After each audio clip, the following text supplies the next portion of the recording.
to restoring budgetary discipline and strengthening our financial health and restoring the fiscal health of our nation, which is in rapid decline.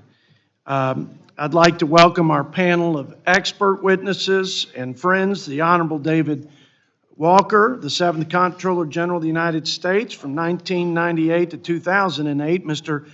Kurt Couchman, a Senior Fellow in Fiscal Policy for Americans for Prosperity, Ms. Romina Boccia, is that how you say it? Boccia? Romina, good to see you. She's Director of Budget and Entitlement Policy at the Cato Institute, and Dr. Douglas Elmendorf. Dr. Elmendorf, welcome. He's a professor of public policy at the Harvard Kennedy School of Government and the Director of Congressional Budget Office from January 2009 through March of 2015. Again, thank you all for being here. Before we get into the meat and potatoes of the agenda, I would like to recognize our colleagues who have served with us over the last Congress who will be retiring. That's Representative Michael Burgess, by the way. Keep him in your prayers as he lost his daughter recently. He was the chairman of the Rules Committee and will be going back home to Texas. And Drew Ferguson, one of my best buddies, we're going to miss him. Greg Lopez, who's been an outstanding new member. I think the only guy that's read the 1974 Budget Act multiple times and quotes it. That will be missed, Greg. Earl Blumenauer. Mr. Blumenauer is not here. I was going to tell him that my last conversation with G.T. Thompson, our ag chairman, was about farm program reforms, and I've been dogged about that because I've heard him say, if you're going to reform SNAP, put safeguards for against abuses there, you better do it for that farmers too, because it happens there. And you know what? It's changed how I've operated, and for the better for our country, and I'm grateful to Mr. Blumenauer. Plus, I have his office now, so I have to be nice to him. Dan Kildee, what a great guy. We've done some good things together on Ways and Means.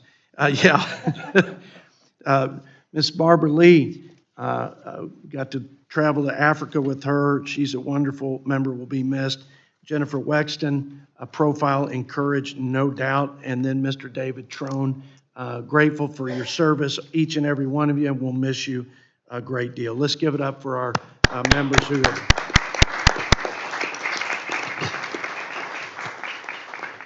Okay, well, now for the business at hand. I haven't made a New Year's resolution to not take all 5 minutes, but I think we can make this pretty quick. We've got major fiscal problems, completely unsustainable fiscal trajectory. I think I haven't heard anyone, Democrat or Republican witness or member that doesn't accept that fact. I think it's very scary because we won't know when the dominoes fall on us in a sovereign debt crisis, which would be the big sort of cliff effect. But once it happens, it's going to be really difficult to put the pieces back together and maintain our global leadership. So a lot's at stake, not the least of which is our children's future. So we want to be about the people's business in regards to fiscal stewardship, fiscal sanity, and creating a culture, quite frankly, not just changing policies and procedures, but have a culture where we hold ourselves accountable for putting this nation on a path to not just prosperity, but again, financial sustainability, and they're interconnected, obviously. We're getting out of the box a little bit here. We're going to talk about fiscal responsibility procedures, policies, and even constitutional provisions, not just in the United States, that have been bandied about for years, and there are no doubt as many probably skeptics as there are supporters of constitutional amendments, Mr. Couchman. But there are other similar mechanisms that have been put in place in Switzerland and Germany. In Germany, I think it's a deficit to GDP trigger. And It seems to work in some places. States, 49 of the 50, I think, have some form of a balanced budget requirement. But there are states that blow right past those mechanisms, and they're in as much financial trouble as the United States, even so.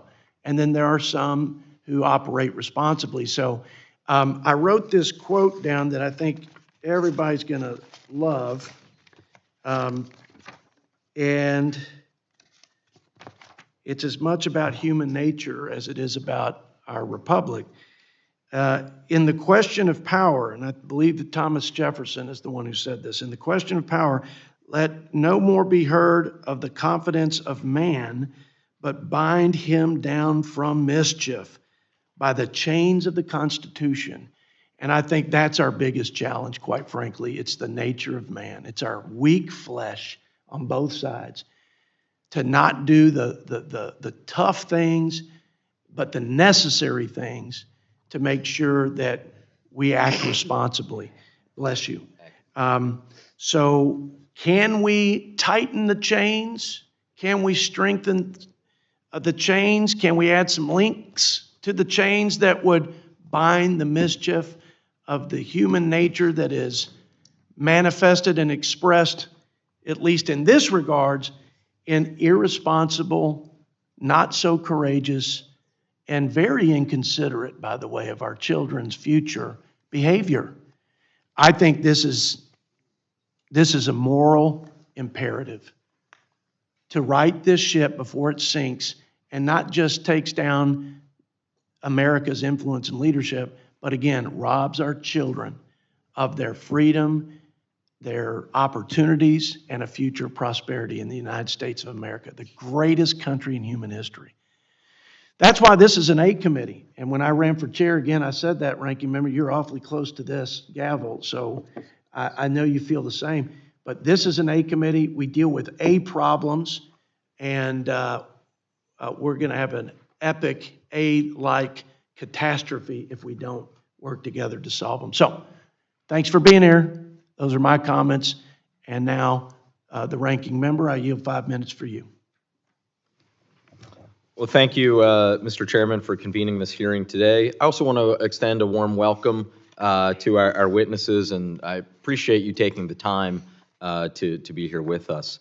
And as this Congress comes to a close, and I believe this will be the last time we're together this year, I also want to take a moment to recognize the contributions of members on both sides, especially those who will be departing Congress at the end of this session, including Barbara Lee, Dan Kildee, Earl Blumenauer, Jennifer Wexton, and David Trone on the Democratic side, and Michael Burgess, Drew Ferguson, and Greg Lopez on the Republican side. Greg, it's nice to meet you, and also goodbye. Thank you. Happens quickly, doesn't it? I also want to just take a moment and give special recognition to two others who began this Congress with us on the committee. One is Brian Higgins, who left Congress earlier this year, as well, of course, as Sheila Jackson Lee, who sat right at the end of that row and was such a powerful voice in this committee and in Congress. We tragically lost her in July, but certainly her legacy to public service is not forgotten. Hear, hear. Now, I also want to take a moment, as we're at the end of this year, to look back on where we were just 4 years ago, or really, I would say 5 years ago, at the beginning of 2020. We were just beginning the COVID pandemic, the deadliest event in American history by far. More than 1 million Americans lost their lives, double the death toll from the Civil War and triple the death toll from World War II. We were in shambles in terms of our economy. We were flat on our back with millions of Americans out of work, and economists were predicting high unemployment for years to come. Some were even predicting high inflation for the rest of the decade. But thanks to our policies, our economy has staged the world's leading recovery. Since 2021, we have created more than 16 million jobs. That is 7 million more jobs than the pre-COVID peak, which was in February 2020, right before the pandemic began. So we've recovered all of the jobs lost through the pandemic and added 7 million more on top of that. In terms of inflation, despite the fact there were those predicting that it would take a massive amount of unemployment in order to tame it, not so. Inflation has been tamed from a peak of 9% in the summer of 2022 to now roughly 2.5%. And in terms of our economic growth, it was 2.5% last year. Remember, there were some Wall Street firms, one of which even predicted, quote, a 100% chance of a recession. Well, they were 100% wrong. Now, we know that there's still work to be done. There are still many American families that are dealing with the economic ramifications from the pandemic and the inflation that came with it. So we still, to be clear, have work to do. But it is worth reflecting and taking a moment that there is not a country on earth that wouldn't trade places with our economy in a heartbeat if they had the opportunity to do so. Now, looking beyond just the next year and the next couple years, we do have, as we have both talked about, Mr. Chairman, in this committee a number of times, we do have some long-term structural issues that demand our attention.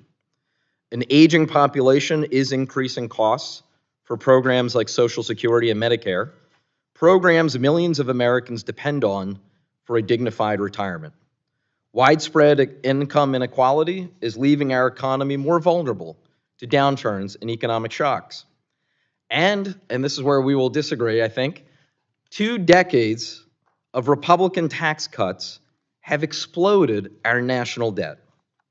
We have heard testimony in this committee during this term that we are missing $10 trillion in revenue cumulatively just because of the tax cuts we have had ever since 2001.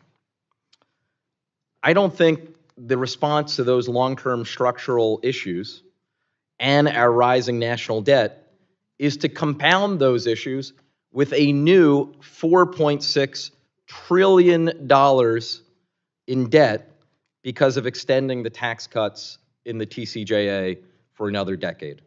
Unfortunately, that is what some are proposing. If we really want to get serious about dealing with our long-term structural challenges and dealing with our national debt, the very last thing we should do is add $4.6 trillion to our national debt.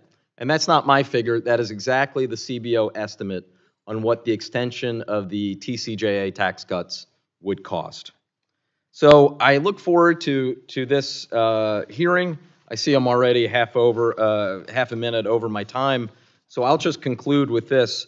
Mr. Chairman, congratulations, not only on your reelection to Congress, but your reelection as chairman of this committee.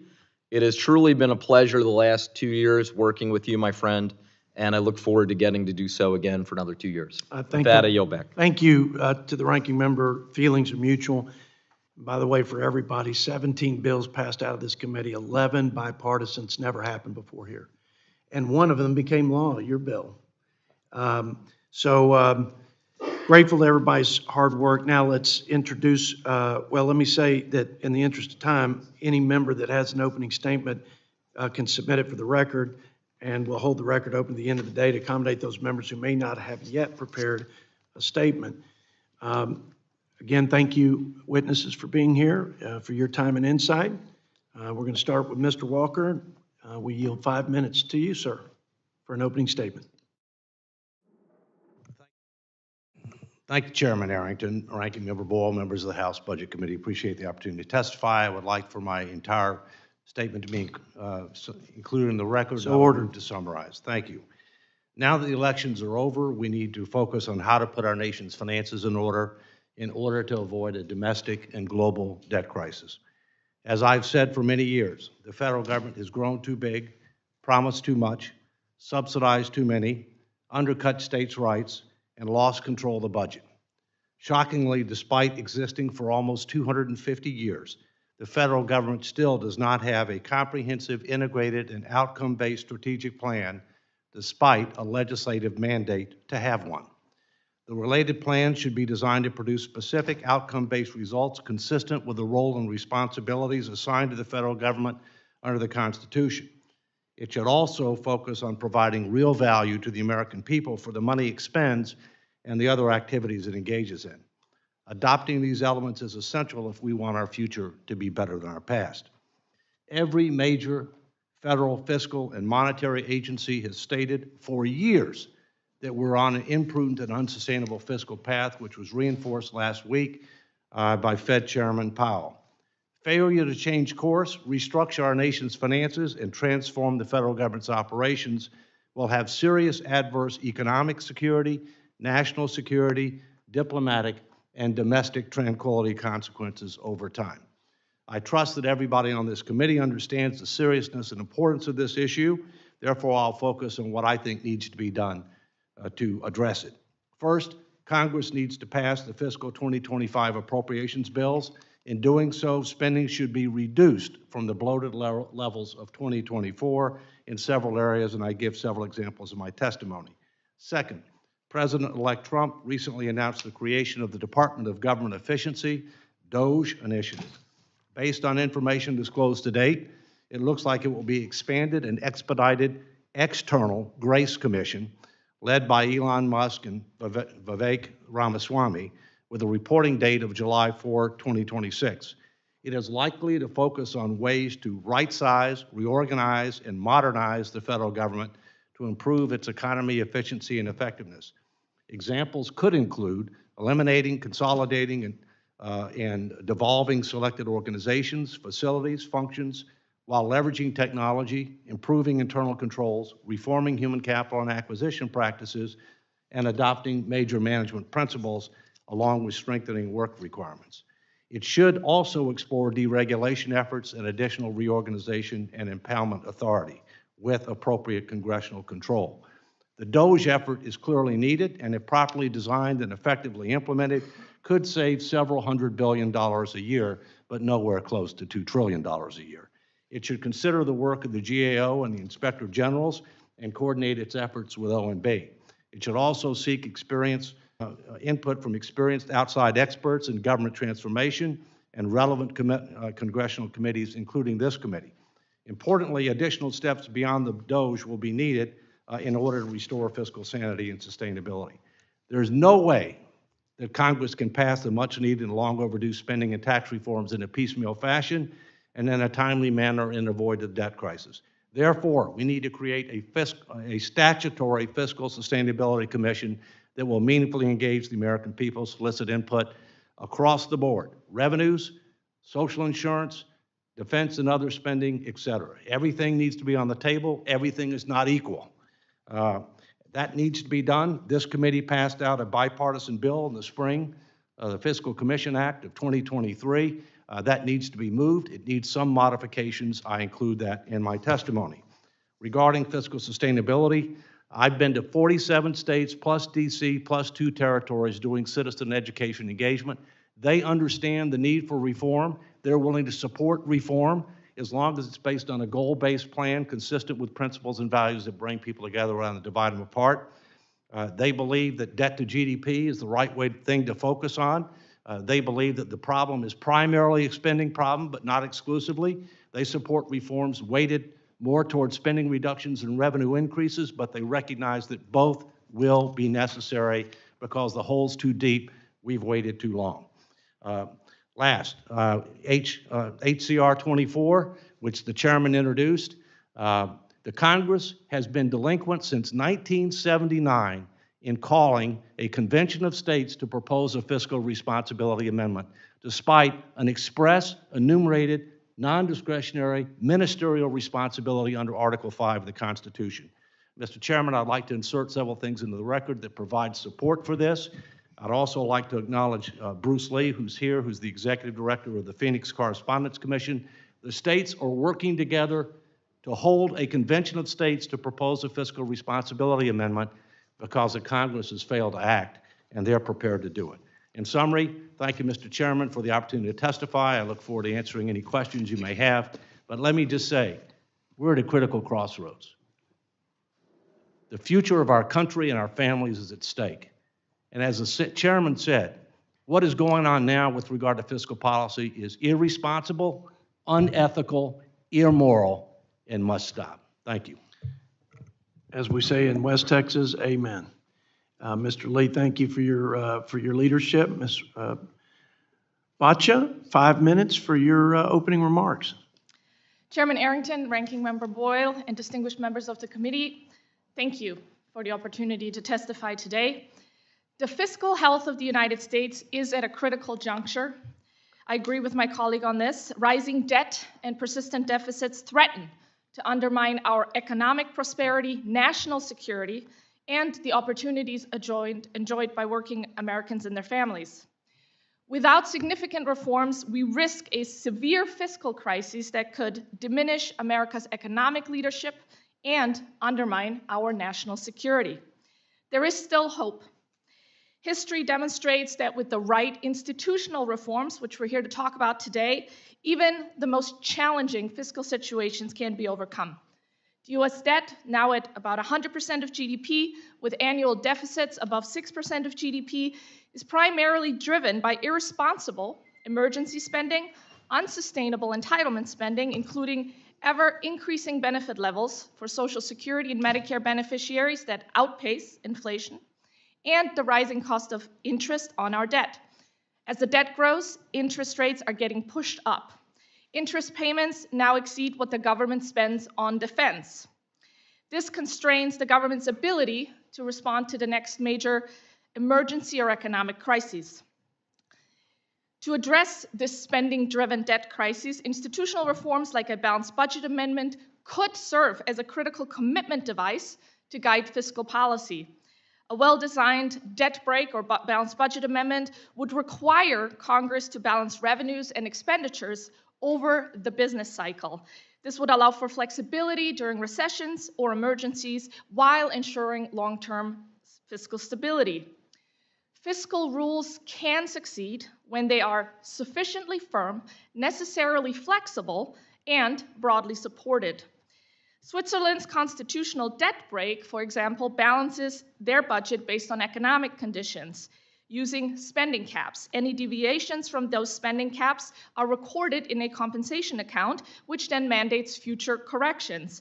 The debt brake has proven highly effective, reducing public debt relative to GDP to about 35% and fostering long-term fiscal stability while allowing for flexibility for emergencies and economic crises, but also requiring that those emergency expenditures will be paid back after the crisis concludes. Similarly, Germany's constitutional debt brake limits structural deficits. The framework allows for temporary suspension during crises, provided a repayment plan is established. There's oversight by an independent stability council to ensure accountability. And this rule, too, has helped to stabilize Germany's debt trajectory, even as it accommodated emergency spending during the pandemic. Lastly, in Sweden, they adopted a fiscal framework in the 1990s that has 3 key pillars: a surplus target over the business cycle, multi-year spending caps, and a debt anchor or debt stabilization target. These rules, too, are monitored by an independent fiscal policy council. Sweden's structural reforms, such as tying pension benefits to life expectancy and converting a portion of their Social Security to defined contribution plans, have complemented Sweden's fiscal rules, preserving its welfare state without bankrupting their nation. A balanced budget amendment alone cannot resolve our nation's fiscal challenges. It must be accompanied by credible reforms to entitlement programs and structural spending constraints. Congress might, for example, adopt a BRAC-like fiscal commission to propose reforms and overcome political gridlock. This would be a fiscal commission modeled after the successful Base Realignment and Closure Commission. It would provide independent recommendations based on clear and narrow congressional guidelines, such as stabilizing the debt at less than the size of the US economy or achieving primary balance by a certain year. The risks of continued inaction are profound, with credit rating agencies having warned of the dangers of political dysfunction and fiscal responsibility. We've now been downgraded twice by Standard & Poor's and Fitch, as Moody's has altered its outlook to negative for the United States credit.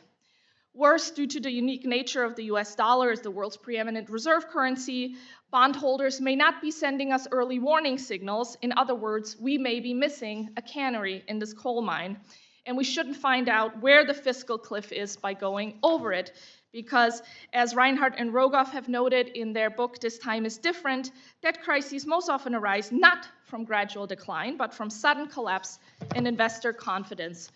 Policymakers still have the opportunity to chart a new course by adopting a debt brake or balanced budget amendment and pursuing entitlement reforms, possibly by empowering a fiscal commission modeled after BRAC.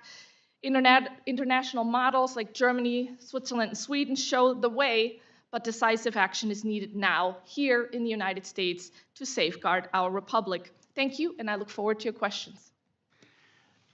Thank you, Ms. Boccia. Now we yield 5 minutes to Mr. Couchman. Chairman Arrington, Ranking Member Boyle, and all members of the committee, thank you for continuing to consider systemic solutions to systemic problems. Controlling the debt burden can protect Americans from higher costs, expand opportunity, and defuse the threats to our prosperity, our security, and even our political system. Overwhelming support exists for the concept of budget balance, but designing a balanced budget amendment is challenging. So are complementary changes to statute. When the norm against non-emergency public debt frayed in the Great Depression, bipartisan support for balanced budget rules emerged in Congress. BBAs passed the Senate in 1982 and the House in 1995. Almost every state requires balanced operating budgets. Nearly all countries with advanced economies do too. 80% of Americans support a constitutional amendment that would require a balanced budget within 10 years. Most economists think balance should be done over the course of the business cycle rather than yearly. Today's growing debt burden, ongoing inflation and interest rate pressures, and increasing federal interest costs may promote bipartisan consensus to control the debt. To get the best results, Congress needs institutional upgrades that can also make America's legislature a better place to serve. Drafting BBA language is challenging. Annual balance is a common fatal flaw. Revenue is volatile.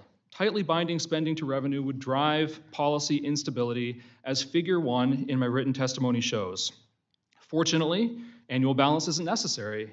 Chairman Arrington's business cycle BBA defines a rolling average relationship between spending and revenue, while Representative Moran and Senator Braun's principles-based BBA would rely on implementing legislation for the details.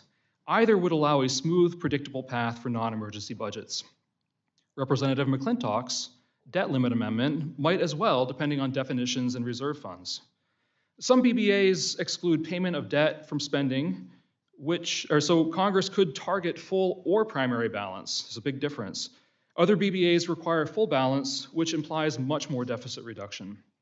The Arrington and Moran BBAs use the term expenditures instead of outlays for spending. Expenditures is a general term, while outlays is statutory and would create big management challenges. Emergencies do happen, of course. The approval threshold should be high enough to limit abuse, yet low enough for Congress to address crises. 3/5, 2/3, and 3/4 are often proposed, but 2/3 is the most constitutionally consistent. Some BBAs have lower additional waivers, and some could even encourage kinetic military action. Beyond the ratification period, some BBAs would allow a full decade to reach balance. 5 years is also common, 2 less so, and 1 BBA would require balance upon ratification. Chairman Arrington's BBA uses declining fractions to reach balance. Others don't lay out a specific path. References to statute in the Constitution could prop up outdated approaches or let anachronisms accumulate, among other issues. Outlays is one example of a statutory reference. Another is the statutory debt limit. Maybe Congress wouldn't need it anymore, but maybe it could help with automatic enforcement. The president's annual budget request is another, with risks of changing the balance of powers. Some provisions are simply fatal to reaching 2/3 support in Congress, among other issues. They include supermajorities to increase revenue or to exceed a spending to GDP ratio, as well as excluding Social Security and Medicare. Covering all programs in a BBA does not mean that Congress must treat them equally or that automatic enforcement must apply equally. Courts are an important part of our system of checks and balances, yet fiscal policy is inherently legislative. That said, Congress living up to a BBA may be the surest way to keep courts from stepping in, even if statute cannot fully constrain them. An approved or ratified BBA could push Congress to overhaul the broken budget process through the national consensus building exercise of approving and ratifying a BBA. Ultimately, Congress needs an annual budget process that starts on time, ends on time, and in the meantime, lets all members contribute. It should encourage collaboration, unleash creativity, and help Congress address all kinds of challenges. Restoring the balanced norm has overwhelming public support, and new BBAs resolve longstanding design problems. With a BBA and related statutory changes, bottom-up bipartisan deal-making within an effective budget process can make America's future brighter than ever. My written testimony expands on these themes, which I ask to be included in the record, So ordered. and I look forward to the conversation. Thank you, Mr. Couchman. Dr. Elmendorf, 5 minutes for your opening remarks, sir. Thank you. Good morning, Chairman Arrington, Ranking Member Boyle, and all the members of the committee. It's great to be back with the Budget Committee, and I appreciate the invitation to testify today. I'm pleased the committee is hosting this hearing about the need for significant changes in the federal budget. Let me make 3 basic points. First, current fiscal policies regarding spending and revenues are almost certainly unsustainable. Federal debt is now roughly equal to the nation's annual output, or gross domestic product, as you can see in this too familiar picture. That is nearly the highest level in our history and almost 3 times the level in 2007 before the global financial crisis. More importantly, the Congressional Budget Office's projections based on current law show debt rising continuously relative to GDP in the years ahead. As debt rises, interest rates will rise, so interest payments by the federal government would rise continuously as well. Those trends cannot, in fact, continue indefinitely. Therefore, policies will need to be changed. My second point is that we are not in a fiscal crisis now, and changes do not need to be made urgently, but acting sooner rather than later would be valuable and prudent. A key sign of a fiscal crisis would be interest rates rising well above their typical levels. We have not seen that.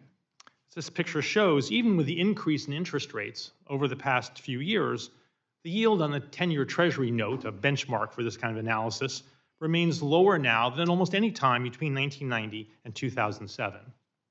So we are not in a crisis now. Nonetheless, delaying action has significant costs. The accumulation of debt crowds out capital investment, which holds down wages and pushes up interest rates relative to what would happen otherwise.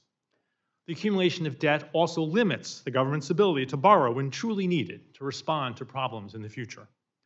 And the accumulation of debt increases the risk that we will face a fiscal crisis at some point in which investors are unwilling to hold Treasury securities at reasonable interest rates.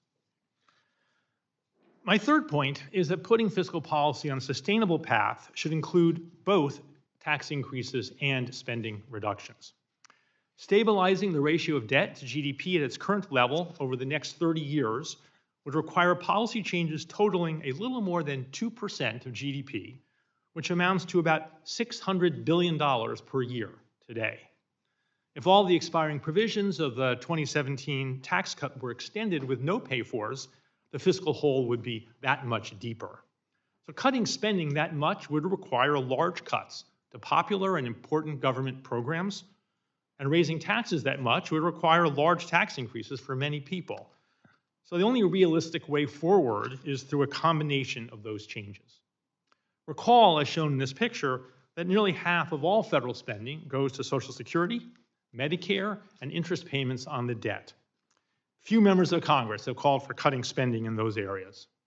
In addition, many members seem to want more spending on defense and border security rather than less.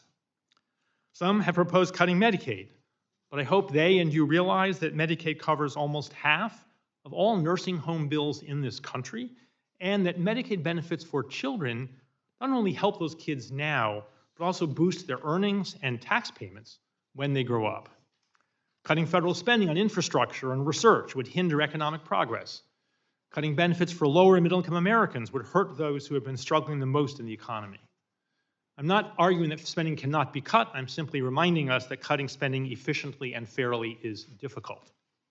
Meanwhile, of course, most people do not want to pay more taxes, and taxes can discourage work, saving, and investment, which also hinders economic progress. So raising taxes efficiently and fairly is difficult too. But I want to point out that federal tax revenue this year is estimated by CBO to be 17.0% of GDP, which happens to be exactly the same percentage as in 1962, the year I was born, and when far fewer Americans were collecting Social Security and Medicare benefits than are doing so today. All told, these considerations show why the only realistic way forward is to both cut spending and increase taxes relative to what would happen under current law. Let me close by thanking you for your commitment and hard work to managing the federal budget in a prudent manner on behalf of all Americans. I look forward to your questions. Thank you, Dr. Elmendorf, for your remarks. Pardon me. I yield myself 5 minutes for our question and answering session. I wish I had all day with you. Mr. Walker, my friend, you've been working on this issue as longer than anyone, and you've got a good, I think, pulse on the mix of things that have to happen. So I put tremendous confidence in your counsel. But this, you are the one that sort of revealed to me that, and shockingly so for me, I mean, just profoundly shocking, that there was a time when our nation, our free and sovereign states, recognized or expressed such great concern about a runaway federal government that there was the requisite number of states, Scott, that applied for a convention of the states to rein us in with some set of controls. Not all of them were fiscal, but the majority of them were. Explain what happened next. So we had the requisite number of states.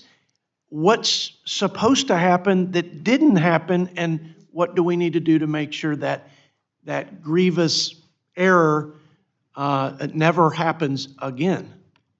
Thank you, Mr. Chairman. The founders were very smart people. They envisioned that Congress might become so out of touch and so out of control, or that there could be certain issues where there was a fundamental conflict of interest, controlling spending, mounting debt burdens, term limits, campaign finance, that they provided that the states should have an equal opportunity to be able to propose constitutional amendments under Article 5 of the Constitution. Under Article 5, it says that if 2/3 of the states, at present 34, file an application for a convention of states to propose one or more amendments, then the Congress shall, non-discretionary, automatic, no independent judgment, call the convention. I and a few other people have discovered that in 1979, 39 states, well more than the 34, had active applications for a convention of states limited to a fiscal responsibility amendment. Of the 39, 32 were fiscal responsibility only. The other 9 were plenary, meaning any topic. In 1983, it rose to a high of 40, with 32 fiscal responsibility only. As of today, there's still a majority of the states that have fiscal responsibility only. The Congress has been derelict since 1979. It's my understanding nobody here was in Congress in 1979, so you can blame your predecessors, okay? But the fact of the matter is that this is critically important. Congress has not assigned responsibility for anybody to receive, store, and count the applications, not just for fiscal responsibility, but for anything. And I'm here to tell you that several states are now planning to sue the Congress for failure to call a convention of states to propose a fiscal responsibility amendment. It's not just about fiscal responsibility, which I believe is job one. If we don't put our finances in order, frankly, this other stuff doesn't matter. Other people want term limits. Some people want campaign finance. They want different issues. The Congress has got to do two things. One, establish the process. That's what HCR 24 is about, Mr. Chairman. Thank you for introducing it. And secondly, if we've ever hit 34, which we have, but if we've ever hit 34, call the convention, unless the Congress wants to do something itself. By the way, last thing, the 17th Amendment, which is direct election of senators, and of course there's pros and cons to that, but nonetheless, the 17th Amendment, the states got enough for a convention back then, but it was never called because the Congress acted. The Congress proposed its own amendment. But Congress has done nothing on this other than talk, and that's got to change. It is a constitutional travesty, and I can't shake it, that we had the requisite number and we failed to act. And now we are so far worse without that intervention. I've got 30 seconds. I want to give it to Ms. Boccia. My colleagues and I have a healthy debate about balanced budgets and fiscal commissions, and some would say that's our job. I mean, ultimately, it's about our will collectively to do these things, whether bipartisan or in reconciliation, unilaterally. We never do it, but it's our job. And no other mechanism, fiscal commission, balanced budget or otherwise, is going to save us from this, from ourselves, so to speak. Give me just a quick, because I'm out of time, but give me a quick response to that. Why would you not just give up on all this and just get back to putting pressure on members of Congress and educating the public to put pressure on Congress? Ms. Boccia. I think that Congress suffers from a lack of mutual understanding of what is at the source of our country's fiscal problems. And I think that's where we need to start, is to send the same message that we understand that this is a spending-driven debt crisis and that it's the entitlement programs, which, as the Treasury reports annually in the Federal Financial Report of the United States government has shown, Medicare and Social Security are responsible for more than 100% of our long-term unfunded obligations. So continuing to ignore the elephant in the room is not helping. And I do believe that a fiscal commission, as I know you've supported the Fiscal Commission Act, could help Congress get to that shared understanding and then adopt a credible fiscal commitment to demonstrate to financial markets and the American public that we're serious about tackling this problem before a fiscal crisis topples our nation. Thank you, Ms. Boccia. To my ranking member, 5 minutes or so. Thank you. Thank you, Mr. Chairman. Dean Elmendorf, following up on that last comment, does Social Security add one dime to our national debt? So thank you, Congressman Boyle, former Dean Elmendorf, thankfully. Former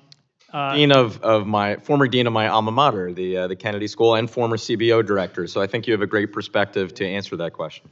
The government deficit arises from the gap between spending and revenues, and the debt is the accumulation of deficits.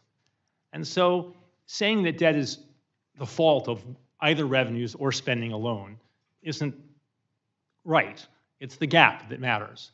For Social Security in particular, Social Security has been building up reserves since the early 1980s agreement between President Reagan, Speaker O'Neill, and members of the Congress. It's been building up reserves in order to pay benefits as the baby boom generation moved into retirement. Social Security has accumulated holdings of government debt, trillions of dollars of those holdings. Now, those won't last forever. The trust fund will, in fact, run out under current law at some point in the 2030s. But at the moment, Social Security has been contributing on the positive side to government finances. In fact, if it weren't for those reserves, actually, the size of the deficit would be larger over the last several decades, correct? For a number of years, the revenues brought in through Social Security exceeded the benefit payments. The debt, I hope you understand, I know you do, I hope others do, is complicated. The Social Security Fund holds government debt that is subject to limit. So the debt limit you vote on actually includes those holdings. But most economists look at the debt that's held outside of the government itself. And that publicly held debt is a smaller number, although still quite large, than the one that I graphed. And so I think you really want to think about the budget in a unified sense. The unified budget was developed decades and decades ago. And I think you want to think about spending and revenues together in that way. Let me, you, in your brief testimony, made 3 points. Let me address the first one. If you can expand, you said, and I think I'm roughly quoting you here, no, we are not currently in a fiscal crisis. Can you please, before we talk about long-term, can you expand on that point? A fiscal crisis is when investors are unwilling to hold countries' national securities except at exorbitant interest rates. And as has been pointed out, it's not always easy to predict when those are coming. Economists don't have good rules of thumb, in part because there aren't that many episodes. Countries differ in a lot of different ways. But one leading indicator is certainly what's happening to interest rates. And Particularly the 10-year. well, a 10-year rate is an important example of that. Interest rates in this country, although certainly up over the last few years, remain lower than they were for many years in this country. And so even though national debt has grown very considerably in the last 15 years, investors have been willing to hold that debt at rates that are actually low by historical standards. Now, shifting to the long term, CBO as well as the Social Security trustees have recently revised their timeline. We've actually, because of the strength of this economy and surprising strength of this economy compared to expectations, roughly now 2035 seems to be the date when we would drop below that critical threshold in terms of the Social Security Trust Fund. A couple of years ago, that date was projected to be 2031 or 2032. So we have actually, we should cheer, we have had surprising news on the positive side that we actually have more time. But as the chairman might remember, I have said before, we have good news and bad news. The good news is we have more time to act. The bad news is we have more time to act because I know the way human nature is, and I know the way members of Congress tend to respond to deadlines. If we don't act in some way, and we get into, say, 2030, 2031, what are some of the options then that would be at our disposal? Well, a very important advantage if you're acting sooner is you keep more options on the table. And the more you wait until the last minute, be that the last minute that the trust funds have money or the last minute before a fiscal crisis, the more limited your options will be. And the worse the outcome is likely to be for the country. In particular, if you wait, then it's very hard to change benefits because people are already collecting them and they've retired, presuming they will receive certain benefits. I think this was part of why Congressman Ryan, when I worked with him when he was a ranking member and then chair of this committee, worried about trying to change policies early so you could in fact set policy changes in motion that people could then respond to. And this was exactly, in fact, what Ronald Reagan and Tip O'Neill did in the early 1980s, was to make changes in Social Security that stretched out over decades so people could respond to that. If you wait to the last minute, it's very hard to make those changes without throwing people off of their plans. Well, finally, let me ask you, CBO has recently projected the extension of the Trump TCJA tax cuts would add about 4.6. Well, the gentleman's time is no. Would add about $4.6 trillion to our national debt. Is that, well, I know you're no longer the head of CBO, do you agree with that projection? I mean, I don't do the numbers on my own. I didn't when I was director, but that sounds to me right. I think that would be digging a much deeper hole unless there were offsetting changes to other provisions of the tax code or to spending programs. Thank you. I yield back. Man, I'm a gracious chairman to give you that last question. Don't dislocate your shoulder holy there. smokes. Okay, we're now going to give 5 minutes to my friend from California, Tom McClintock. Thank you, Mr. Chairman. First of all, I agree with Mr. Walker that we are perhaps just a few years away from a fiscal crisis, the likes of which this country has never seen and that few countries have ever survived. You know, we keep searching for structural reforms, but we ignore the most obvious answer. It's the word no. We beat our chests about the disastrous deficits, but we keep voting for hundreds of billions of dollars of wasteful grant programs, subsidies that distort the flow of capital, and we keep shoveling money at agencies whose authorizations expired years, sometimes decades ago. Here is the cold, hard truth of the matter.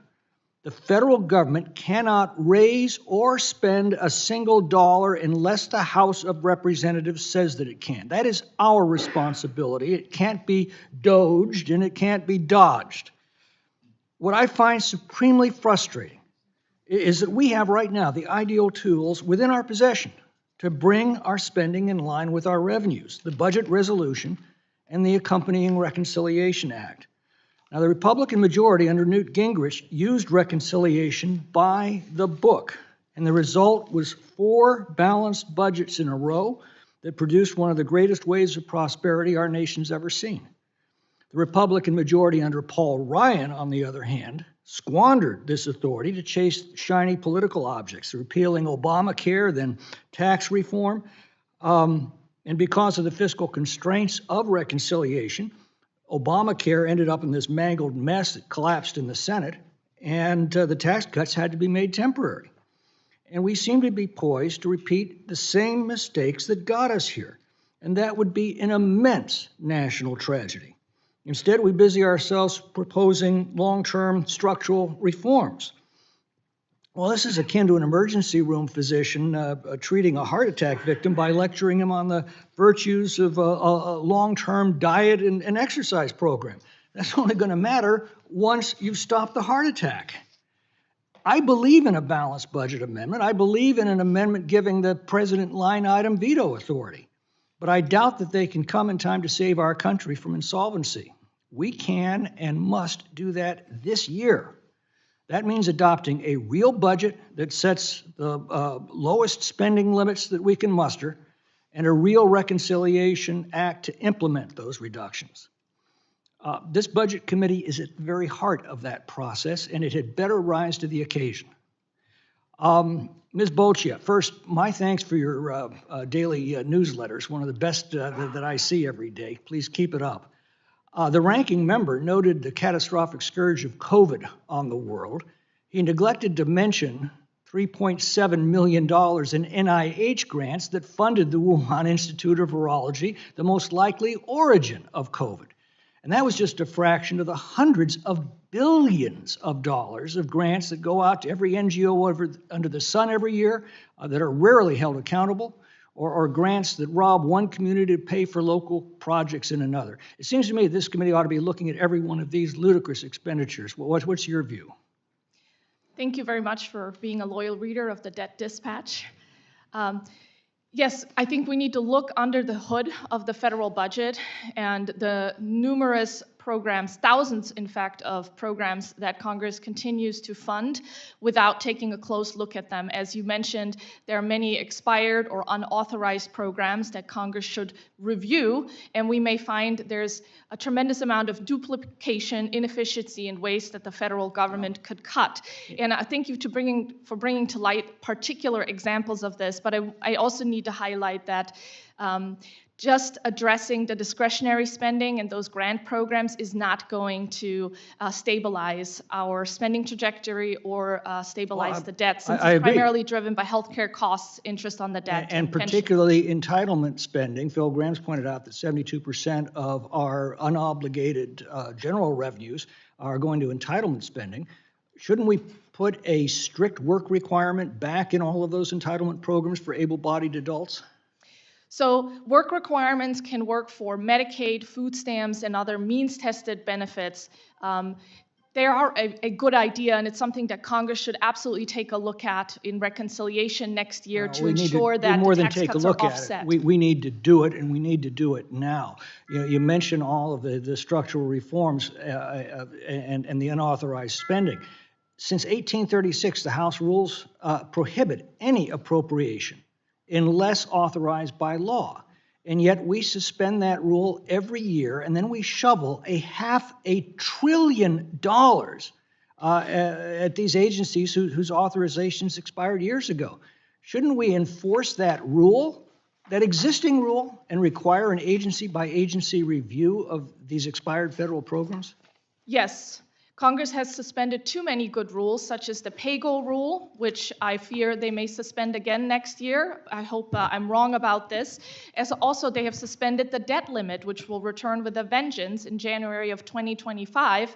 And Congress should adopt a credible fiscal plan to stabilize our debt before raising the debt limit again. And certainly, they should not suspend it, which is basically a borrow as much as you need waiver and no limit. The gentleman's time's expired, and we now yield 5 minutes to Ms. Schakowsky from Illinois. Thank you so much. This is such an important conversation. It's about money, essentially, and it's about debt, and it's about how we manage our budget. But actually, I think it's a lot more than that. What are the things that are most important that we cover? And I hear you talking about Social Security and Medicare. How do you weigh those things? We know that during the Trump years, there was actually nearly $2 trillion in debt that was occurred when he was the President of the United States. And where did that money in tax cuts go? By and large, to the wealthiest Americans. So I want to talk a little bit about the morality of how we cover our debt and what becomes important. And the very idea that Obamacare, for example, is a bad idea because it's too expensive. And yet we have so many more people who are now covered with health care. I have certainly received, and I think most members have, from constituents who say, thank God, my child was born with a disease that's going to last his life, and now we can afford that. Or people who say, without Obamacare, I probably would not have been alive. And we now have two, I guess they're trillionaires, who are making decisions about the things that we're going to have in how much money we're going to spend. And among the things that I guess have been suggested is that there being a cut in veterans' health care. Veterans' health care. And also Pell Grants, the money to help students to go to college. So I just want to say, this is not just about balancing the budget, about cutting the budget. And I wanted to ask you the question about, yes, doctor, I'm going to call you doctor too, where do these kinds of decisions come in? And what if we were to say, how about there's another way to get more money? And that would be asking the very wealthiest people who can well afford more money to keep this wonderful government going. What would that be as another way to weigh what is important in terms of balancing our budget? Thank you, Congresswoman. I think you're just right to highlight the distributional consequences of these budget decisions. All parts of the government spending and all parts of taxes are not alike in their effects on economic growth or the effects on who bears the burden of these changes. And I think it's very appropriate for you and your colleagues to think hard about those issues. I also agree with you that these government programs that you and others have talked about are a crucial counterweight to a widening of the income distribution that we've seen in this country over the last several decades, and to a decline in income mobility that we've seen in this country over the last several decades. And these programs can make a huge difference, both in the immediate lives of people and in their ability and their children's ability to thrive over time. So I think that it would be a very appropriate part of a deficit reduction agreement to raise taxes on higher income people, in my own view.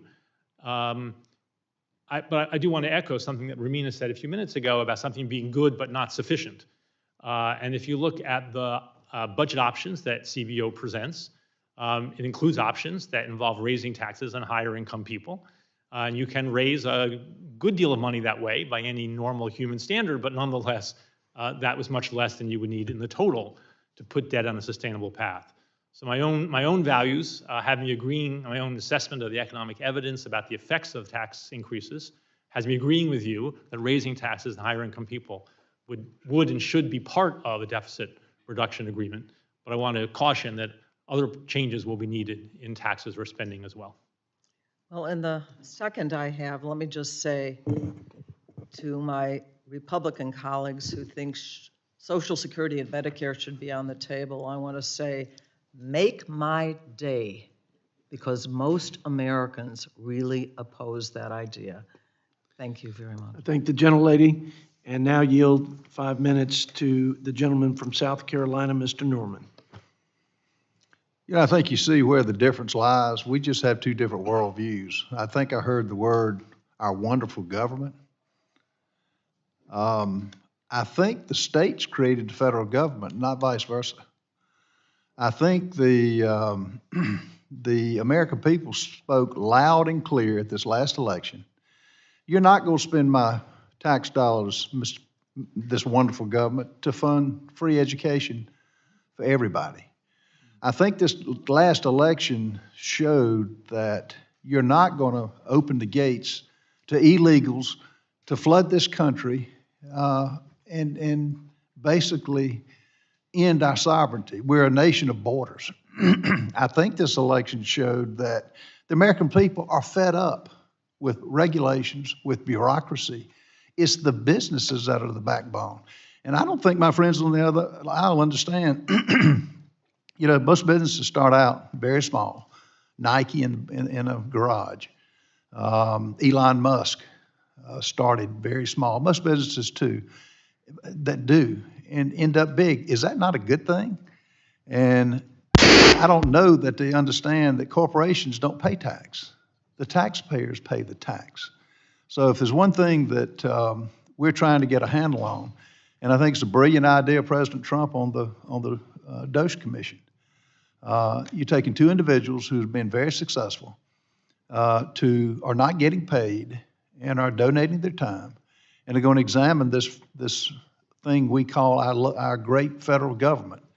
And I think that if they can get the individual cuts that are being suggested when they come out with their report in, I think hopefully earlier, but our birthday on July 4th of 2026, that it's we the people that will put the pressure on the politicians. Crony capitalism is killing this country. People have put those in office, and to be fair on both sides of the aisle, to do the bidding for our tax money. And if there's one thing that I think we all talk about, and everybody says it during campaigning, we're conservative. We want to return conservatism to our nation. But I'm telling you, the clock is running. And I'm sorry I missed a lot of your commentary, but you know, the interest on the debt alone is over $860 billion a year. Anybody that thinks that's sustainable is, I think, either living in a different world or don't understand basic economics. Mr. Walker, would you like to comment on that? Yes, I would. First, let me, if I say, comment on what you said and Ms. Shanaskowski. It's about money. It's about morals. It's about the Constitution. And it's about results. We've got problems on all four of those fronts, and we have to address all of those. By the way, Social Security Medicare, I was a trustee of Social Security Medicare. They used to run positive cash flow. Now they're negative cash flow. And people don't understand that if you do nothing, Social Security benefits will be cut 21% across the board, automatically, by law, and increasing over time. And Medicare, either premiums or benefits, premium increases or benefit reductions will be cut 10 to 15% automatically by law. So doing nothing is not an option. And by the way, ask rich people to pay more into Well, Social there's no Security. question, there's no question that we have to have more revenues. There's no question that more people need to pay something, because over 40% pay nothing in income tax, 20% get a credit. There's no question the wealthy need to pay more, okay? But it's a matter of what's the weighting, how do you get it done, and I'll just say this at the end. There's no way you're going to make these tough choices without a commission, a statutory commission. The people are way ahead of the politicians. They know you cannot continue on this path. They're willing to accept tough choices. I got 77 to 97% support for Social Security, Medicare, tax, and other reforms. They're way ahead. But you have to put a mechanism in place to set the table, till the ground, set the table for you to take a tough vote. That's got to happen, all right? And last thing is, you got to have a constitutional amendment, because that's the only thing that will bind current and future Congresses and provide discipline over time. Absolutely essential. Thank you, sir. And we've got in South Carolina, we have to balance the budget. Congress should be no different. And it's a reprioritization of money spent. And the American people are ready for it now, and they're tired of politicians. The only thing we do well is spend other people's money. It's coming to an end. The last vote in November 5th showed it. I yield back, Mr. Chairman. I thank the gentleman, and now you have 5 minutes to our friend from Michigan, Mr. Dan Kildee. Well, thank you, Mr. Chairman. Before I make a comment and ask a question, I want to thank the chairman and the ranking member for holding this hearing, but mostly for your service on this committee. As you both mentioned, I'm leaving the committee, I'm leaving Congress at the end of this term. I promised my wife I would do this for 10 years, and I'm leaving Congress after 12 years, so that's about how I keep most of my promises, just about there. I've been very fortunate to serve on this committee for most of my time in Congress, and this committee has been populated by some really thoughtful members, and particularly the leadership. Mr. Boyle, we've become friends for a long, long time. You are, I will acknowledge, from Pennsylvania, not South Florida. Mr. Arrington, you and I have had a lot of fun together. I'm not going to mention, how the golf match that we had turned out. I won't bring it up. But, we've had great members. Mr. Yarmouth, I've served with, Jason Smith, Steve Womack, Tom Price, Chris Van Hollen, Paul Ryan, have been the leaders of the committee in the time that I've been on this panel, and I'm very much appreciative of the chance to serve with so many of you. Jan, we've served together for a long, long time. Scott and I came in together, a few others. It's a great committee. We do have a big challenge, and I think the real question is whether in the coming years we're going to see that challenge met. This has been a thoughtful conversation, and it does daylight that we do have some big challenges, but we also have some conflicting interests that we're going to have to reconcile. The reality is I think as Mr. Walker pointed out, that an effort to deal with efficiency is critical, but it doesn't, efficiency alone, produce the kind of results that will get us to balance. We also have to look at the dynamic effect of not only tax policy, but of the investments that we make. I've often been frustrated by the fact that when you think about some of the spending, we don't think about it in terms of the return on investment that spending might create. For example, I've been, a huge advocate for focus on early childhood education, making sure that those young kids get the best start they can possibly get. We look at the wrong window. We look at the wrong budget window when we measure the benefit of that investment. If we think we're going to get all of that investment returned to us within a 10-year window, we're measuring the wrong 10 years. So we have to think more thoughtfully, not just about the dynamic effect of tax policy, but the dynamic impact for the future of this country, not just in terms of the quality of our society, but just something as simple as the fiscal responsibility that we have. Simply cutting to get to a balanced budget in a current year might be the thing that unbalances budgets in the out years, and we just have to keep that in mind. And I am particularly concerned that while there seems to be a large focus right now on spending cuts in that small section of the domestic spending, of the discretionary spending that we have, often falls into that category where it's penny wise and pound foolish. And at the same time, a lot of focus, as the 2017 tax bill, many of its provisions are about to expire, that what I hear from a lot of my colleagues is to simply extend some of those and maybe even go further in extending some of those cuts that I think contribute to the inequity within the tax code. So I wonder, Mr. Elmendorf, if you might comment on that specific question, and especially on the effect of an effort to cut spending in some of the areas of domestic spending that might have a positive long-term net return, and simultaneously extending some of the 2017 cuts that continue the process that was set in place that has a firefighter in Bay City, Michigan, pay a higher percentage of their income in taxes than the wealthiest people in this country, some of whom are actually going to be in a position to make suggestions about how to cut the budget. Could you, in the 39 seconds I have left, make some comment? Thank you. Thank you, Congressman. I think your focus on the investment nature of certain kinds of government spending is extremely important. And as you know, the Congressional Budget Office has been doing more work analyzing the effects of investments beyond the 10-year budget window. Reports on infrastructure spending, report on the effect of Medicaid for children. I don't think they've gotten to preschool education, early education yet, but I hope that's on their agenda. I think your point is very well taken. At the same time, we need to recognize that not every investment will pay for itself, and therefore, attention needs to be given to how these investments will be funded. But I think it's very important, as you and your colleagues think about changes in the budget, that you think about what will matter not just today and tomorrow, but in the years and decades to come. Because that's the goal of deficit reduction, of debt reduction, is to build a stronger economy for the long term. And those investments can be very important. I appreciate that very much. I appreciate the panel, and I know some of my colleagues will appreciate me saying this for the very last time. I yield back. Well, that's,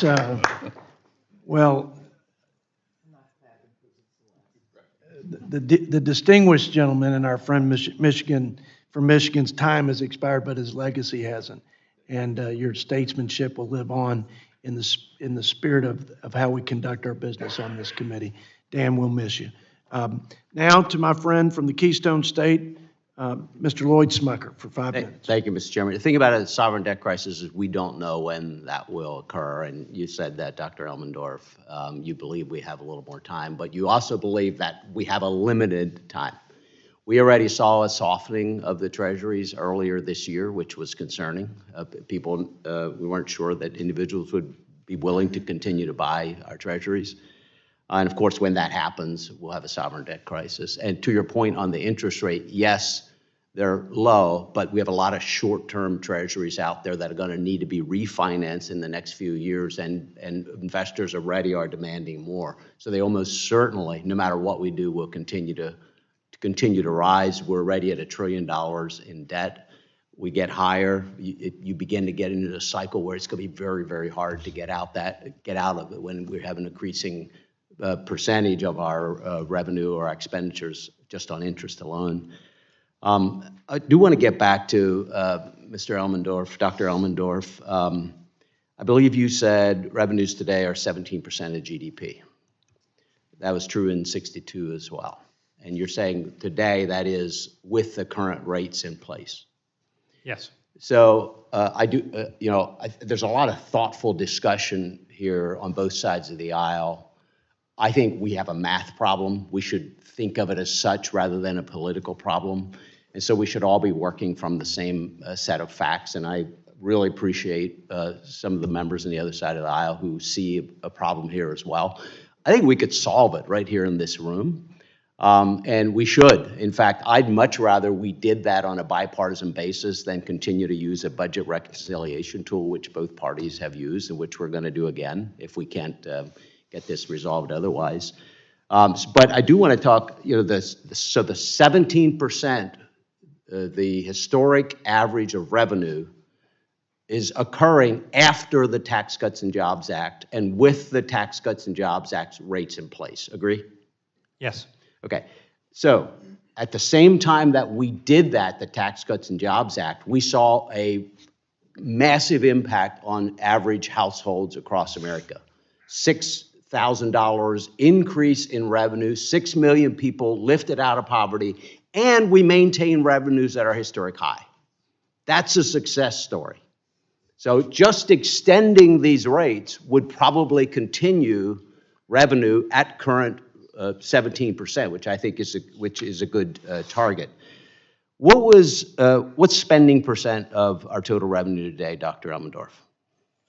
Our total GDP, I should say. It's 21% or so? 24.2%.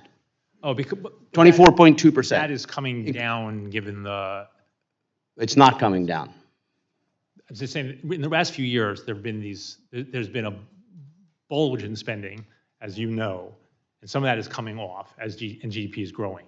CBO is projecting spending will continue to increase at an average of 4.75% per year, every year for the next 30 years. We're going to be at 500% debt to GDP in 75 years, according to Treasury's report. Spending today is 24.2%. In 1962, do you know what it was as a percentage of GDP? No, I don't, Congressman. 18.2%. How can anyone say that spending is not the problem? Revenue has held consistent, pretty consistently over time. If I may, the issue here is that Congress and the President have put in place programs that provide benefits to older Americans through Social Security and Medicare. And those programs, for any given set of rules, are much more expensive now relative to the size of the economy. And we have more people are over the age of 65. So we have to recognize that costs have risen. We have to make a choice. Yeah. Whether you want to raise taxes to cover the existing benefit commitments, which are more expensive on an aggregate basis because of the growing population, or if you want to cut back on the benefits paid to individuals in order to keep the total down to the previous share. Completely agree. But ignoring that issue, ignoring that problem, ignoring the demographics will continue us the path towards financial failure of some sort. I think we can solve this on a bipartisan basis. I've, of course, talked to Mr. Walker and others about a bipartisan debt commission. I think that would be great. But even if we don't do that, I think we have an opportunity right now, as we're discussing another look at at tax policy. We ought to be putting tax policies in place that generate strong economic growth. That's one of the key ways we get out of this. It's what the Tax Cuts and Jobs Act did very effectively. And then we've got to look at the spending side of the equation. So I really hope we find some group in Congress that includes members from both parties who are really willing to look at this as a math problem and figure out a way to solve it. I'm out of time. Thank you, Mr. Chairman. Thank the gentleman, and now yield 5 minutes to my friend from California, Mr. Scott Peters. Thank you, Mr. Chairman. I just also want to say a word of thanks to you and the ranking member, because I think in the past, this committee has been known as a performative committee. We're a place where you get up and yell at each other, and I think both you and both of you have taken this very seriously. I think it's reflected by the kinds of witnesses we have here today who are really offering really thoughtful and really straightforward and in some ways uncomfortable recommendations for us. I want to just thank you. That's a sign of your leadership, and I appreciate you both. Despite a seemingly healthy economy, the deficit's growing. It's now $36 trillion. We're borrowing nearly $2 trillion a year just to pay our expenses. As a result of that, we're going to be paying, interest will be the largest item in our budget very soon, because we're borrowing money to pay our expenses, which no one would do. But we've gotten in the habit of that, and I do think with the witnesses that it's time for us to deal with that. I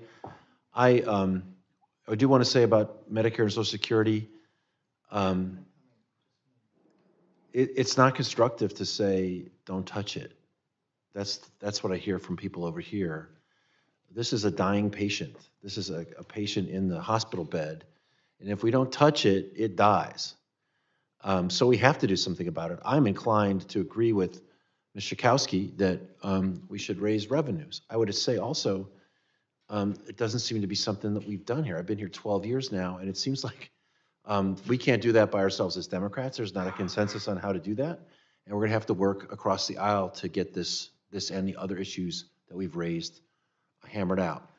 I also would just say this is on both parties. We've had conflicts in Afghanistan and Iraq that weren't paid for. President Bush made tax cuts that weren't paid for. President Obama extended those tax cuts. We had tax cuts under President Trump. We had a lot of COVID relief programs that were vital but expensive. And on top of our annual borrowing, we've added more than $10 trillion to the debt. Going forward, I have to say I don't like to hear this sort of sanguine idea that extending the tax cuts is somehow cost-free. It's not. It's a $4 trillion thing because current law assumes that they end. And current laws assume that they end and then the rates go back up. And that's how we determine the level of the deficit. So if you extend them out, you're changing current law to add more deficit. I think that's right, isn't that right, Dr. Elmendorf? Yes, exactly, Congressman. The other thing is I hear from my colleagues too that, boy, we got so much more, we get so much revenue even after the tax cuts. But of course, if we had not cut the taxes, we would have had even more revenue. Isn't that true, Dr. Elmendorf? Yes, that's right, Congressman. And do you have an estimate of the amount of money that was? I don't know. Well, I imagine it was in the trillions of dollars. So I just think let's get away from this playland where we think that that the best things in life are free. These tax cuts, which I understand there's going to be a tremendous amount of political pressure on my colleagues to extend, and even to grow, they cost a lot. And so I appreciate the constructive comments of all of you who've all acknowledged that this is not just a spending issue, it's not just an efficiency issue, and I too welcome the chance to talk about efficiency in the federal government. I think we should welcome it. I hope that the system that's set up by the president-elect is a good one, that's effective. But we're going to need revenues, and I think that should be evident to all of us. I'm a co-sponsor with of the Bipartisan Fiscal Commission Act with my friend Bill Huizenga from Michigan. We got that bill passed out of this committee. And I think it's ready to go. I think that's kind of where we need to go. And each of us, I would just say, each of us needs help to cover ourselves from our own extremes. I mean, I got people who believe on the other side of the aisle that, maybe we could just cut taxes forever and we'll just be just fine and still fight back on China. That's not going to happen. I got people on my side of the aisle who think, you never have to make a spending cut to deal with this. And I know that's not going to happen either, but unless we get together in the same room and are bound by facts, I don't think it's going to happen. And finally, I would just say, I have never before considered a balanced budget amendment. And I have to say that some of your comments have made me think about whether that might be helpful. And to not think about, we sort of get a very abbreviated conversation about that here. We're going to balance the budget right away. I know that's not productive. But I like the idea of what Switzerland did. I think something like that has a lot of flexibility, but discipline makes a lot of sense, and I'd like to consider something like that going forward. But at least I think a commission makes sense. This committee thinks a commission makes sense, and I think a lot of us are willing to get at it. Mr. Chairman, I yield back. Well, I certainly associate myself with his remarks on the Fiscal Commission, and I appreciate his leadership on that, and I hope that we can do something tangible, meaningful, statutorily this year. I should say, next Congress. With that, we now ask Glenn Grothman from Wisconsin to give us his Q&A and remarks for 5 minutes. Sure. We talk about revenue. I sometimes like to call it taxes because the people back home might not know what revenue means. But in any event, in the last, say, 6 years, when we talk about these tax cuts being the problem, what has happened to revenues in real terms in the last, say, 5-6 years? In nominal terms, revenue has increased. Okay. Do you know about, Mr. Mark, you know about how much? Yeah, I think one of the things that we have to do, we have to focus on what the right metrics are. Things are going to go up in nominal terms because of inflation. Well, that's why I ask in real terms. Right, and real is after inflation, so I'm not sure they've gone up after inflation. But the bottom line is this, I think if we focus on as a percentage of GDP, revenues as a percentage of GDP, spending as a percentage of GDP, debt as a percentage of GDP, that's a metric that I think provides a fuller and fairer view of where we are, where we're headed. And the truth is, right now, debt to GDP is too high It's getting ready to go a lot higher. Secondly, we're taxing at about the same level of GDP as post-World War II average. We're spending well above the post-World War II average, in part because of Medicare and, Medicaid or whatever. And so the bottom line is by definition, revenues are going to go up if the economy grows and if you have inflation. So the real issue is, what is it as a percentage of GDP? And that means the problem is primarily a spending problem, but not solely. Okay. Next comment. I was in one of these meetings the other day, kind of surprised me. Sometimes people say it's apparent people on this side of the aisle feel we have to raise the tax on the wealthy. Since the last tax cuts, do anyone of you guys know what percent overall of our revenue is coming from the, quote, wealthy? I don't know, Congressman. The CBO does annual analyses of this, but they tend to lag by a few years. So I don't know the most recent years. It's but gone I think, up. Congressman, the issue here is that the share of income accruing to the wealthy has gone up probably over that period. And so as Dave Walker noted, when the economy grows, then revenue will grow. And also, if more income moves into upper tax brackets, then more revenue will be collected relative to GDP. That's right. That doesn't mean that that's a result of the 2017 Tax Act, nor the gains in jobs that Congressman Booker mentioned. I think a good case can be made that it is, because as people become more productive, the amount of taxes they pay goes up. Mr. Couchman, when I came to Congress in 2015, Congress spent $1.1 trillion in discretionary spending. Last year, we spent $1.7 trillion, a 54% increase. And discretionary spending is largely not the type of spending that's going up because people are older, right? You don't have Medicare in there, you don't have Social Security in there. You want to comment on that 54% increase? Yeah, absolutely. And there is an awful lot of wasteful spending in the discretionary accounts. Between those two periods you mentioned, the percent of GDP for discretionary spending is about the same. But that's something that at least Congress looks at on a sustained basis every single year. The rest of the budget, the other 74% of spending and the 100% of revenue doesn't get that same kind of detailed treatment and review and ability to change things. A problem we always have in any government based on elections is politicians are always going to try to buy votes every 2 years. And therefore, I would think the vast majority of governments around the world, if they're in countries based on elections, are going to see the size of their government grow. Ms. Boccia, do you want to comment on what you think are maybe some countries in the Western world in which it pays politicians to increase the spending? Some ways in which other countries have maybe solved this problem or gone away towards solving the problem?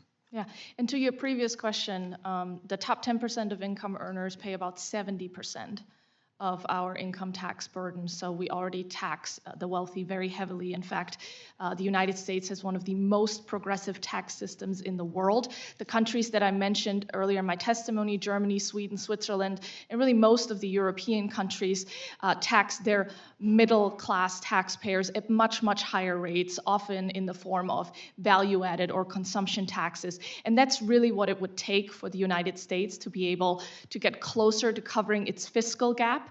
Is you cannot just raise taxes on the wealthy. There's not enough money at the very top. My colleagues Adam Michel and Brian Riedel at the Manhattan Institute have calculated this numerous times in various forms. So if we're talking about just relying on revenue increases to close our fiscal gap, we need to be honest with the American people that we're talking about significant, steep middle-class tax hikes. And I haven't seen members of Congress on either side of the aisle propose a serious plan that would do that, and it's not a plan that I would recommend. So in terms of what I would recommend is that if you look at those countries, Germany, Switzerland, and Sweden, is that what they have in common is a bipartisan commitment to fiscal sustainability, regardless of our differences on the margins, which programs one party prefers over another, how much we think we should tax the wealthy versus other Americans. We can reconcile all those differences if we're willing to come to the table, and we can agree on that shared goal that we should not be financing our spending on the backs of working Americans in the future and younger Americans who are not even able to The vote gentleman's yet. time has expired. We will now move to our friend from California, Mr. Jimmy Panetta, for 5 minutes. Outstanding. Thank you, Mr. Chairman. I appreciate it. And thanks for all your testimony today, gentlemen and lady. I appreciate this because what you got to realize is not many other people on the Hill in Washington, D.C. are talking about this issue. I mean, when it came down and what we saw the last election, there were just sporadic mentions by the major party presidential candidates, let alone a serious plan to address it. And as I say it and I sum it up, debt, literally and figuratively, is a 4-letter word. So thank you for being here. And thanks to the chairman and ranking member for having this type of hearing in which we're actually talking about it. But what we got to realize that the discussion cannot be confined to this room. It has to be done outside of this room, outside of Congress, and yes, throughout the United States of America. But it does start here, so I appreciate that. And as we know, as we go into the 118th Congress, I'm glad that we're taking the time to examine the fiscal situation of our nation, which by all accounts, as we've heard, is getting worse. Now, as you have mentioned, the national debt has reached a staggering $36.1 trillion, and the deficit is now at $257 billion. Simply stabilizing the debt to GDP ratio at 97% of GDP would require a $7.9 trillion in deficit reduction over 10 years. And reducing the debt to GDP ratio to pre-pandemic levels would require $15 trillion in 10-year savings. These are sums, and it's an issue that is going to affect our future. And one day, bond investors may look at our government and say they won't get paid back. That's what's going to lead to higher interest rates. And that could restrain our economic growth, and it could crowd out our priorities and potentially impair for our ability to borrow, either in war or at another crisis.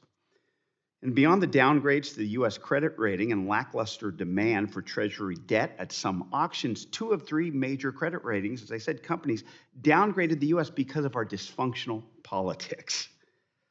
What we got to realize is that one day the U.S. is going to find it very, very difficult to keep borrowing money. And one day the interest costs will constrain us.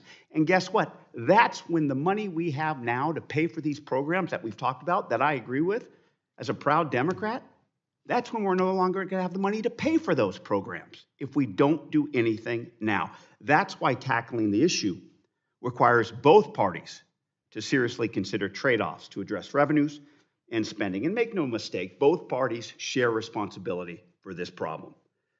Despite what candidate Trump said in 2016, that it would pay off the national debt in 8 years, the national debt grew under him by $8.18 trillion. It grew by $7 trillion under the Biden administration. And over the 2 terms of the Obama administration, it added $8.3 trillion to the debt, and the Bush administration added $6.1 billion. So each year, the longer we wait to act, the solutions available become more extreme and less palatable. And we know that this is a serious problem. And as each of you have pointed out, these are going to be serious implications for the long-term health of our economy and worse, for the future of our democracy.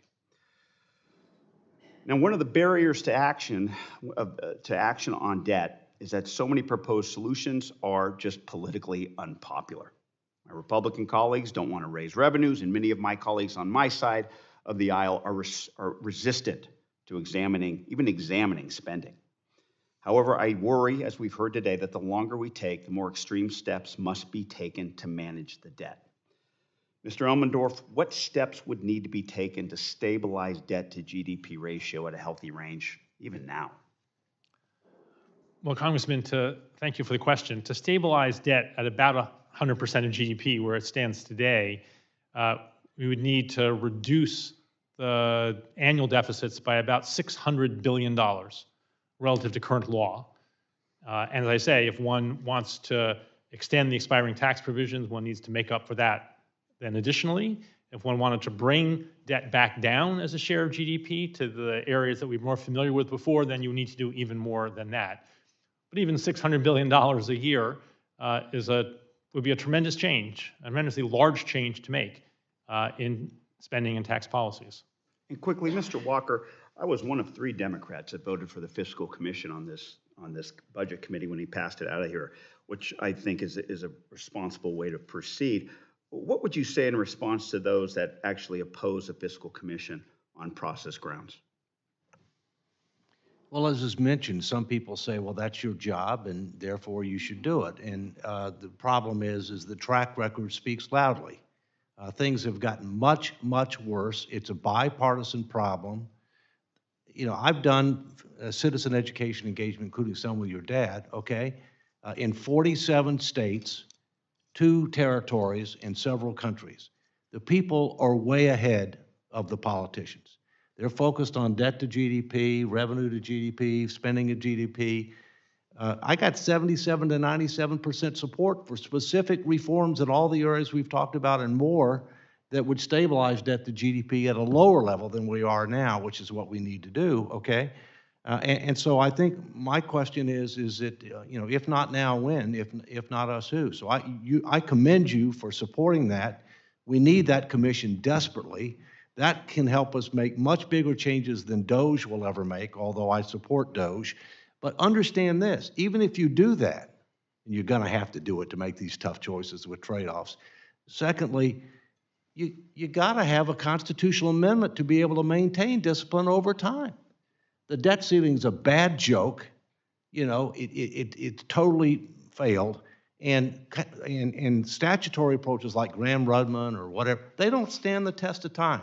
Only a constitutional amendment can bind current and future Congresses. Thank you, sir. Thank you again, the witness. Thank you, Mr. Chairman. I yield back. Thank the gentleman from California for his leadership on the Fiscal Commission, and now yield 5 minutes to our friend from Georgia, Mr. Buddy Carter. Thank you, Mr. Chairman, and thank all of you for being here. I'll jump right into it. I'm not going to repeat all the stump speech parts of this that I have. $36 trillion in debt, adding $1 trillion of debt every 100 days, spending money, $200,000 every second. The speed of light's 186,000 miles per second. Spending money faster than the speed of light. And as we know, the interest on our debt, the second highest line item in our budget now. And we all know it's unsustainable. We all understand that. And we all have heard about the economists who are predicting what's going to happen here. And in fact, Penn Wharton estimate the country's fiscal crisis will become irreversible at some point between 2040 and 2045. So, Mr. Walker, I want to start by asking you your projections of a potential debt crisis with Social Security and Medicare. 70% of our budget. And you know, I'll go ahead and say it. Look, I'm a healthcare professional, a pharmacist by profession, and healthcare is the fastest growing section of our budget because of an aging population. We all understand that, and we've got to get it under control. First of all, we got to have transparency to understand where the problems are. We need that in healthcare, but 70% of our budget, healthcare and Medicaid, Medicare, and Social Security. And if we don't address that, we can do away with everything else and still not balance our budget. Well, first, the fastest growing expense of the federal budget is interest. And what do you get for interest? Nothing. The second fastest growing expense in the federal budget is health care. We've written a blank check for health care. Not even Sweden, which provides health care cradle to grave, writes a blank check for health care. It'll bankrupt the country. Thirdly, Social Security is solvable. All right, and the reason it's solvable is because young people don't think they're going to get it. They're wrong. They're going to get it. All right, seniors think they're going to get taken advantage of. I could use other words, but I won't. All right, so we have an opportunity to reform that program to exceed the expectation of every generation of Americans, and it's not that difficult to do. Healthcare is a bigger challenge. All right, it's a bigger challenge. And by the way, I'm on the Defense Business Board. Defense can't be off the table. There's a huge amount of waste in defense. A huge amount of waste. We need to cut the tail, which is overhead, to sharpen the teeth. and we need to reposition our footprint, force structure, and platforms for the future war, not the past wars. So, look, this is a solvable problem, but realistically, the ground has to be tilled, the table has to be set for members to take a tough vote. And that's why the commission is absolutely essential. And you would agree it's got to be bipartisan. I mean, it'd be political Absolutely, suicide for one party to try to do it by themselves. I don't care which party it is. There were 6 principles that the people agreed to with a 92% support. Pro-growth, socially equitable, culturally acceptable, mathematical integrity, bipartisan support, politically feasible, which means you got to be bipartisan, and meaningful bipartisan support. And the reason being is the margins are close. They're close this year. They were close last Congress. They're going to be close the next Congress. Sure. You know, if You're you right. don't have meaningful bipartisan support, it will not be sustained over time. You talked about a potential balanced budget amendment, and I agree that needs to happen. Mr. Couchman, if we were to have successful fiscal responsibility amendment, what would be the must-haves? Oh, that's a great question. The most important thing is a provision that restores the norm of balance. That's most of what you get out of a constitutional provision. You also want to have a supermajority for emergencies so that it doesn't become a loophole. And you want to have a decently long glide path to get to balance. And it's a good idea to be able to choose between primary balance and full balance because it's about double the amount of savings that you would need to reach full balance compared to primary balance. But you also need to have a functional budget process, and that's not something that Congress has right now. And you, sir, have one of the pieces of fixing it, so thank you for that. Well, thank you. I appreciate that. You mentioned emergencies. Are there any other areas that should be exempt? No areas should be exempt from the budget, except perhaps net interest, because that is exogenous to what Congress is able to control. Interest rates change based on market dynamics, and the stock of debt that the interest rates are fluctuating against is not something you can do a whole lot about in the near term. Ms.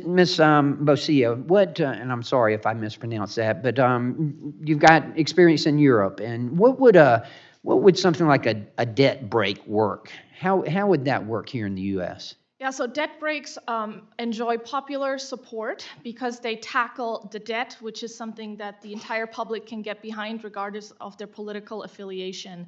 But if you look at how they actually work, they either are a deficit limit, in the case of Germany, for example, or in the case of Switzerland, they're actually implemented as a spending limit. In Sweden, it's a combination of those things. I think it's a good approach to target multiple layers there, although you also want things to be very clear. But what's important is also what Kurt shared, is that these debt breaks, they don't try to balance next year, which would cause economic calamity because how do you eat an elephant? So one bite at a time. Right. Sure. Over time, they lock in that fiscal commitment credibly with popular support and politicians from all parties standing behind that.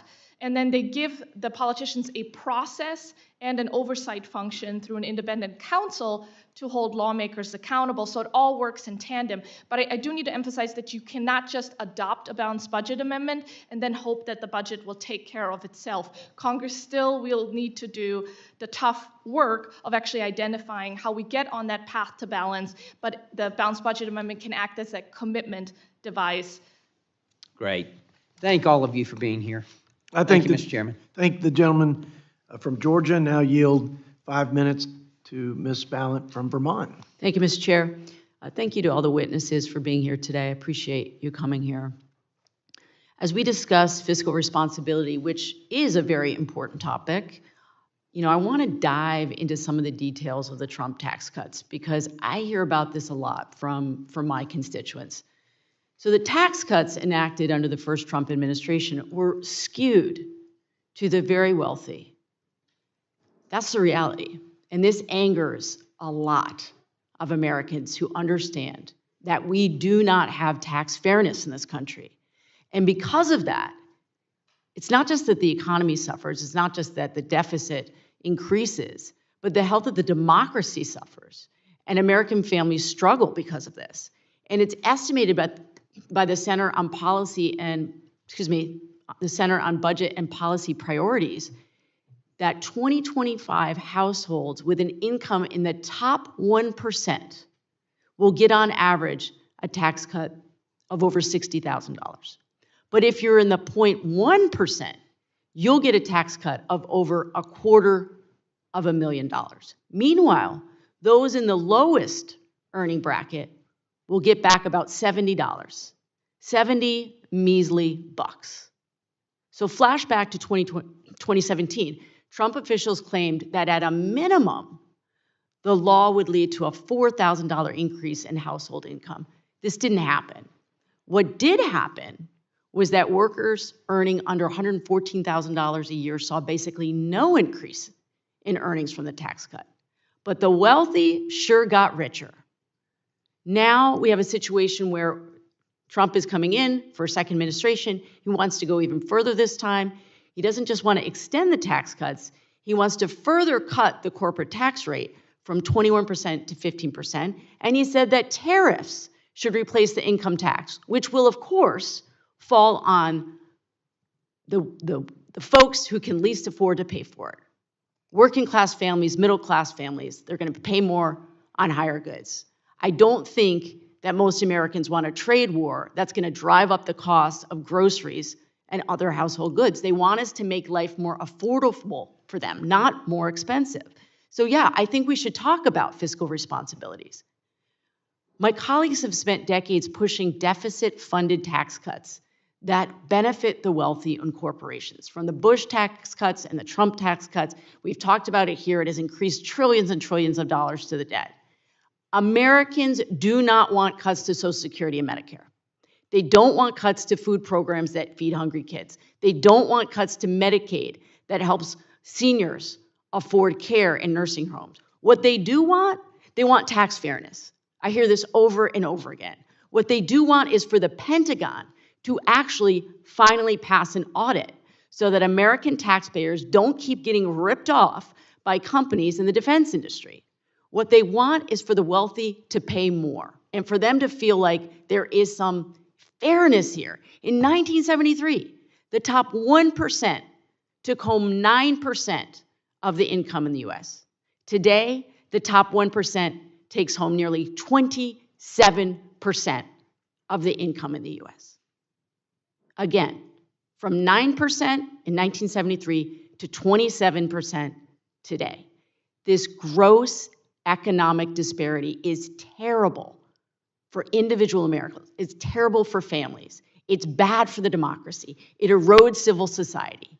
They just want fairness.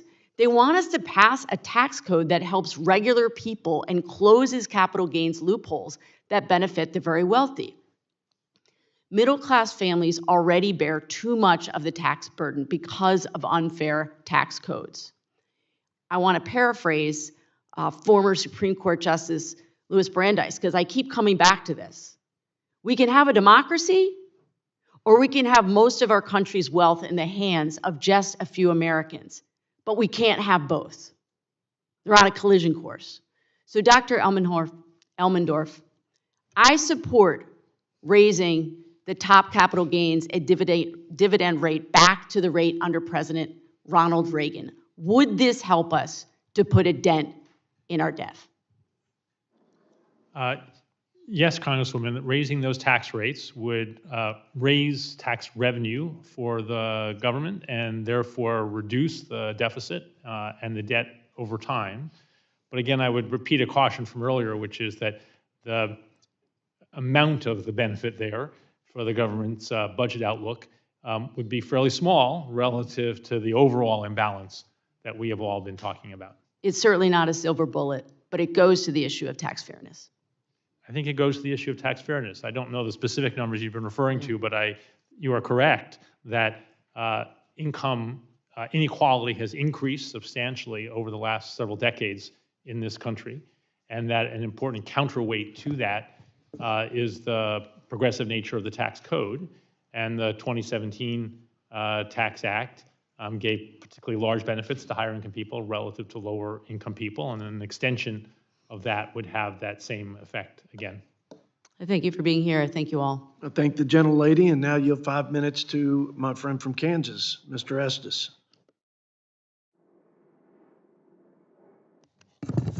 Catch you off guard, Mr. Estes.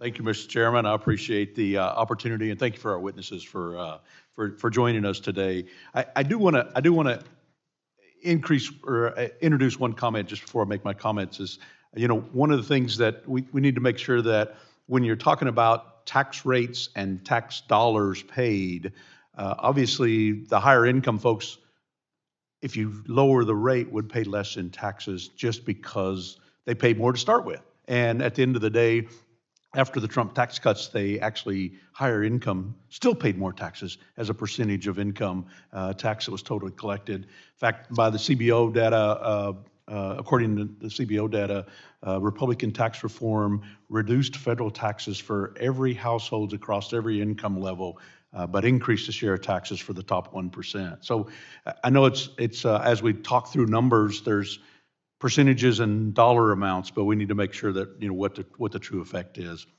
And I know as my friend from Georgia, Buddy Carter was talking about, there's a whole host of statistics we could talk about, whether it's the $36 trillion in debt that we're at, or the $75,000 to $100,000 a second, depending on which day you calculate the amount of money that's being borrowed.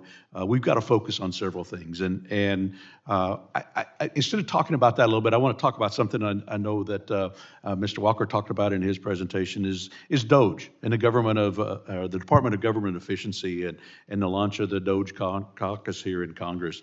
I know it's going to present us with a wide range of options and recommendations, and these ideas are just starting to look at how do we reform our government spending and regulation.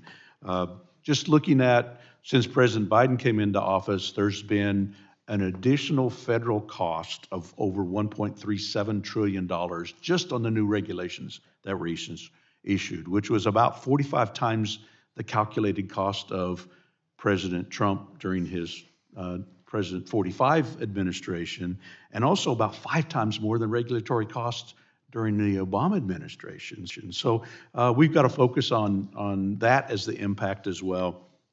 Mr. Walker, during your years with the Government Accounting Office, how can you give us a sense of just how much and how costly the unchecked executive branch rulemaking can be? Well, DOGE is first yet to be defined. I think it's going to focus on organization of operations. Regulatory issues clearly should be within its scope because they impose cost and burdens on the private sector that constrain economic growth, among other things. And they also are going to try to end up helping save money. And to do that, they ought to look at things like the high-risk list from GAO. They ought to look at the duplication overlap and then redundancy report that comes out every year from GAO. They ought to look at the improper payments report that comes out every year from GAO and the inspectors general. They clearly ought to look at the regulatory burdens, but they also look at we have too many departments, we have too many regions, we have a number of different things that are based on the 1950s. And let me just close with this. As far as I know, I'm the only federal agency head that has transformed and right-sized a federal agency in the 21st century. We did this at GAO, which is government-wide. We made it 15% smaller, 50 to 100% more productive, 3 times the outcome-based results, second best place to work in the federal government, and 95% positive rating for the toughest client on earth, the U.S. Congress. So hopefully they'll learn from that and take a lot of those principles that are transferable and scalable to the rest of government. But that's only a down payment. We need the commission. We need a constitutional amendment. Yeah, I would guess that most of the American public, including many of my colleagues, aren't aware that the high volume and high cost of some of these regulations that go on, and we need to address some of that within Congress. I mean, that's a lot of our responsibility now moving forward. Earlier this year, I was one of the co-sponsors for the Executive Cost Transparency Act, requiring the Congressional Budget Office to include in baseline a table delineating cost of judicial and executive actions since the publication of the last baseline, and helping make sure that we address any of those costs over $50 billion. Ms. Boccia, could you elaborate on how something increased transparency like the Executive Action Cost Transparency Act would help Congress better control excessive spending and hold administrations? Yeah, at the Cato Institute, we aggregated the cost of emergency spending over the past 30 years, and we were shocked by what we found. We've spent about $14 trillion over the past 30 years by designating spending as for emergencies, and there is no government report that we were able to find that details those figures. And so emergency spending goes on outside of the budget process for the most part and is not subject to spending caps or rules like PAYGO. And that's where the lack of transparency and accountability starts. And so we need the Congressional Budget Office or the Government Accountability Office, or better yet, both, to actually aggregate, detail, and report to Congress on a regular basis the cost of emergencies, those that Congress has authorized, and also, importantly, those that the executive has declared, because that's also where there's a lack of transparency, and the Biden administration has refused to cooperate with Congress to report on executive emergency spending, so we don't even know how much they've been doing in that respect. Yeah, well, thank you. And unfortunately, I'm out of time. There's so much we could talk about in terms of the out-of-control government spending and excessive rulemaking, and the pathway out of our fiscal crisis is a long one, but we've always got to address that both from the legislative side and the rulemaking side in order to help make sure that we have Americans, families, and businesses and farms that all thrive and continue to grow to keep America strong. So thank you for your leadership. I thank the gentleman from Kansas and yield 5 minutes to our friend from Virginia, Mr. Bobby Scott. Thank you, Mr. Chairman. Mr. Elmendorf, we've heard a lot about both sides, this and both sides the other. You know, and you've pointed out that balancing is balancing revenues and spending. If you want something, you have to pay for it. If you're not willing to pay for it, you don't get it. I mean, it's fairly straightforward, and if you're willing to pay for something, you can be in balance if you just pay for it. The last time we saw both one side missing was in the Clinton budget. Are you familiar with the Clinton budget in 1993? A little bit, Congressman, yes. Okay, well, one side passed the budget without a single Republican vote. We passed the Clinton budget, and as a result, what happened to deficits after the Clinton budget passed? So you're right, Congressman, that the Reconciliation Act in 1993 was passed on strict party line vote. But as you know, subsequent to that, there was a set of discussions, arguments, and ultimately compromises between President Clinton and the Congress. By the end of the Clinton administration, the budget was in surplus, which was at the time a rare thing, and obviously has not been repeated since that period. Well, wait a minute, you said there were compromises. Gingrich tried to dismantle the budget when he came in 1995, and Clinton did not budge. He let the government get shut down rather than capitulate and ruin his budget. And basically, the Clinton budget from 1993 stayed pretty much intact for the Clinton administration. And what was projected to happen in 2008 if the budget kept going the way it was going? So before the Reconciliation Act of 1993, there was a projected sharp and increasingly steep increase in debt relative to GDP. And by the end of the Clinton administration, as you noted, debt not only stabilized relative to GDP, but in fact the government was running surpluses. My reference to enough to pay off the national debt held by the public by 2008? Well, there were some very optimistic projections at that point, and I bear some responsibility for those, I think. But that did not come to pass. As you know, there were large tax cuts. Well, yeah, but we haven't gotten to that. That's the next question.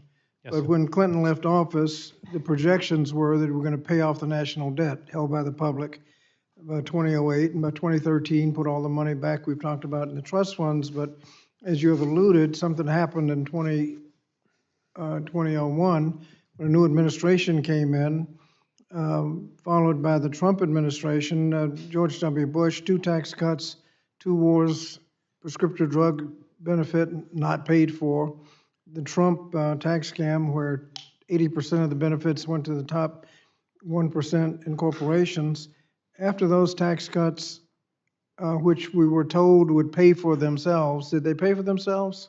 No, Congressman. Okay, that was ridiculous. Where did we end up after that? Instead of paying off the national debt, where did we end up?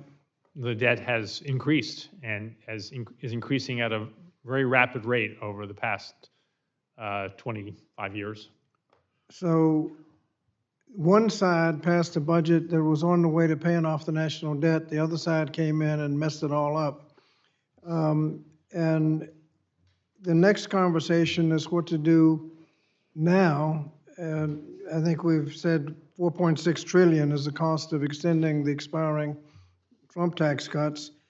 If we kind of reverse the old adage and don't just do something, stand there, if we don't do anything and let those expire, what would happen to the budget outlook? Well, as you know, the CBO's baseline presumes that those tax cuts will expire as scheduled under current law. Debt still rises relative to GDP, but not nearly as rapidly as if those tax cuts are extended without any pay-fors. So that would just make things worse if we let that expire. And we're also talking about cutting Social Security, Medicare, and Medicaid. If we didn't spend $4.6 trillion extending tax cuts, why would we be talking? We wouldn't need to talk about Social Security, Medicare, and Medicaid, would we? Well, over time, Congressman, those programs will continue to grow in spending relative to the size of the economy unless you take some action because of the aging of the population and rising healthcare spending. But not extending the expiring tax cuts would give the government more running room, more time, more fiscal space. My time is about to expire. I think Mr. Walker mentioned DOGE, the efficiency group, which has efficiency committee that starts off with 2 chairmen, which is an interesting way to talk about efficiency. But the optimistic view would be hundreds of billions in savings, and we're talking about $4.6 trillion in extending tax cuts. Obviously, even at the most optimistic, that's not going to come close to paying for those tax cuts. And we've heard a lot about constitutional amendments as a cure. I think we have to look at the possibility that a constitutional amendment could actually make things worse. One version just simply said that if you pass a budget that's balanced, you need a simple majority, but if it's not in balance, you need a 2/3 majority, which would include a deficit reduction plan. And so if you need a meaningful, painful deficit reduction plan under that constitutional amendment, you need a 2/3 vote. The same thing is that you need for a unbalanced budget without any limitation. I think the gentleman. And I would suggest, Mr. Chairman, just finally one more sentence, that to get those last few votes, it would be more expensive and less likely that you'd have a fiscally responsible budget than not. And so I think we have to be very careful when you talk about these schemes that might rescue us. I think the gentleman. Thank you, I Mr. think the Chairman. gentleman from Virginia, and now I'm going to give at least 6.5 minutes to the other gentleman from Virginia. Look, we were doing about 6 minutes a clip. This is a great conversation, thoughtful on both sides, and I don't know of a conversation more important that happens so infrequently in Washington, D.C. So thanks for the indulgence on both sides. I appreciate the comments. Mr. Bob Good, my friend from Virginia, 5 magic minutes. Magic. My first magic 5 minutes. Well, thank you, Mr. Chairman. Thanks to our witnesses for being here today, and I appreciate the extra time. I want to respond to what the friends on the other side of the aisle have talked about, the tax cuts. And the fact is, the TCJA reduced federal tax rates for all households across every income level while increasing the share of taxes paid by the top 1%. It doubled the standard deduction, as everybody knows. Who does that help? Middle America, regular income Americans.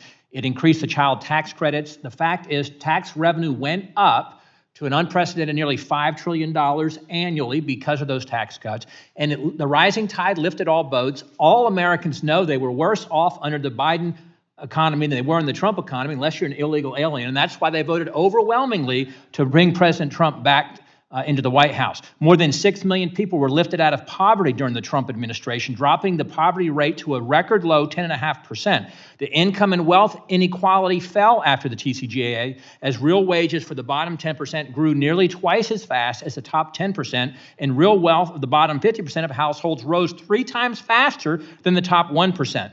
Real wages grew by 4.9%, the fastest 2-year growth in real wages in 20 years. And it was diverse. Income for blacks and Hispanics and Asian Americans increased to historic highs, and unemployment fell to historic lows. But the Democrats don't like that because they want to punish success. They want tax welfare. They want to give money to those who don't pay any taxes, and they want punitive taxes on those who are successful and those who drive our economy and help to drive down unemployment and to increase real wages and increase jobs for everybody. But we're here to talk about the debt. And Ms. Boccia, I appreciate you being here. I read your debt digest. I read it this morning, talking about your testimony today. Some of us are listening. And as you know, every dollar we vote on here in Congress, every dollar we vote on is borrowed. Every dollar that we borrow and spend results in either higher taxes, more inflation, as we've suffered under the last 4 years, and or a greater debt burden to our kids and our grandkids. But we are suffering under a $200 billion monthly deficit, as you know, maintained by Republicans over the last 2 years. No impact on that by Republicans, by the way. So I'm an equal opportunity offender to my friend from Virginia across the aisle there. Republicans have grown the debt by some $5 trillion on our watch, with help from the Democrat Senate, the Democrat White House, of course. As you know, the Social Security Fairness Act passed the House a month ago with 136 Republican votes, some of whom are on this committee. Despite its $200 billion cost to taxpayers over the next decade and the acceleration of the insolvency of the Social Security Trust Fund. The alternative bill, sponsored by my friend, our chairman, which I'm a co-sponsor, the Equal Treatment of Public Service Act, would have more fairly adjusted the benefits formula for Social Security to compensate government employees for the time they actually worked in the private sector and did pay taxes in the Social Security system. But that bill failed, as you know, because too many members of Congress didn't want a more fiscally responsible option. What does this say about Republicans in the House's willingness to address entitlement reform, our debt and our deficit, and our long-term fiscal viability? What does it say when we pass a bill like that? Thank you. It sends a very bad signal that Congress has not fully yet grasped the severity of the debt crisis that we're in and the threat that a fiscal crisis poses for our nation. It also shows that Congress is still, unfortunately, in the pockets of special interests, as the Social Security, I like to say, Unfairness Act would benefit state and local government unions and their members, which make up a very small special interest group, but they're extremely powerful because they can gain those concentrated interests and diffuse the costs among the general public. What also I found very surprising is that this bill, the Social Security Unfairness Act, would pull forward the Social Security Trust Fund insolvency date by about 6 months. So while we're hearing Congress saying that they won't cut Social Security benefits, in effect, by voting for the Social Security Unfairness Act, they've actually accelerated the trust fund insolvency. Well said. If I may, sir? With 36 trillion in debt, unprecedented debt to GDP ratio we haven't seen since World War II, as you know, the days of spending without consequence are long over, as we've seen with the 40-year high inflation, the 20-year high interest rates, and you mentioned in your testimony the downgrading of our credit by these 3 different agencies. And yet Republican leadership is considering, if not planning, to pass a $115 billion disaster supplemental, so-called disaster supplemental, to borrow and spend $115 billion. Now, setting aside the lack of constitutional justification for the federal government to be in the disaster business, or the insurance business, if you will, and that we're forcing regular middle-income Americans to subsidize coastal elites living in these high-cost areas over and over, by the way. Setting that aside, why would we give the Biden administration $1 more in the final couple of weeks of their administration, let alone FEMA, who's been demonstrated to be politicized and weaponized based on political affiliation, apparently? They admitted they were caught doing that, as you know. Why would we borrow and do that when we don't have the money? Is there any less efficient way to try to help people than through the federal government? I'll let you Yeah, we have a real moral hazard problem, as you alluded to, with our federal disaster assistance. We need significant reforms there so that the American taxpayer is not on the hook for damages that primarily benefit wealthy Americans. And so if Congress wants to pass a disaster assistance bill, they should pay for it now or later, instead of just adding it to our deficit and debt, which is already unaffordable as it is. Paying for supplementals, there's a concept. Thank you very much. I yield, Mr. Chairman. I thank my friend from Virginia and now yield 5 minutes to Mr. Espaillat from New York. Thank you, Mr. Chairman. I always like to come to these budget hearings and meetings because we hear these catchy slogans like keeping Americans strong and out of control spending, and how the last elections were a dramatic landslide, although the victory is only by 2 million votes as opposed to 2020 when Biden won by 7 million votes. But of course, that election was stolen, right? And so we like to hear about this, these slogans, but Dr. Elmendorf, I want to talk to you about how these proposed cuts to vital programs in my district impact not just families, but the economy as well. Let's take, for example, Head Start, one of the surviving programs from the 60s. And it says it very clearly, Head Start. That means that a little kid that goes through a Head Start program has an added advantage, a head start, when they get to the first or second grade in a regular public school. And the data is there to show that they do far better academically, and many of them get from Head Start to Harvard. But in addition to this great program, a Head Start program also gives a mom the ability to go to work and has an impact on the economy, and she will pay taxes. So I want to see, Dr. Elmendorf, what are the connections between these proposed cuts to programs like the Head Start program, and not just the families that it will impact on a daily basis, in a real way, but on the economy. There has to be an impact there. Anybody that ignores that is foolish to think that if you don't give a little kid an added Head Start, that kid may get from Head Start to Harvard. And what impact could it have on the economy? Could you share that with us? Thank you, Congressman. I think you're right to point out that behind these numbers that we'll talk about in gatherings like this, there are people, real people, who are receiving benefits or paying taxes, or both in many cases, and that the government support can matter a huge amount to what they and their families experience. Head Start is one of the number of government programs where economic evidence developed over the last decade of research has shown a long-term benefit of the short-term investments, so that not only is spending today benefiting people today, it is helping them and their children to thrive more in the future. And I think that's one of the aspects of policy that you and your colleagues should keep in mind as you decide where to raise taxes and cut spending to put the deficit on a better path.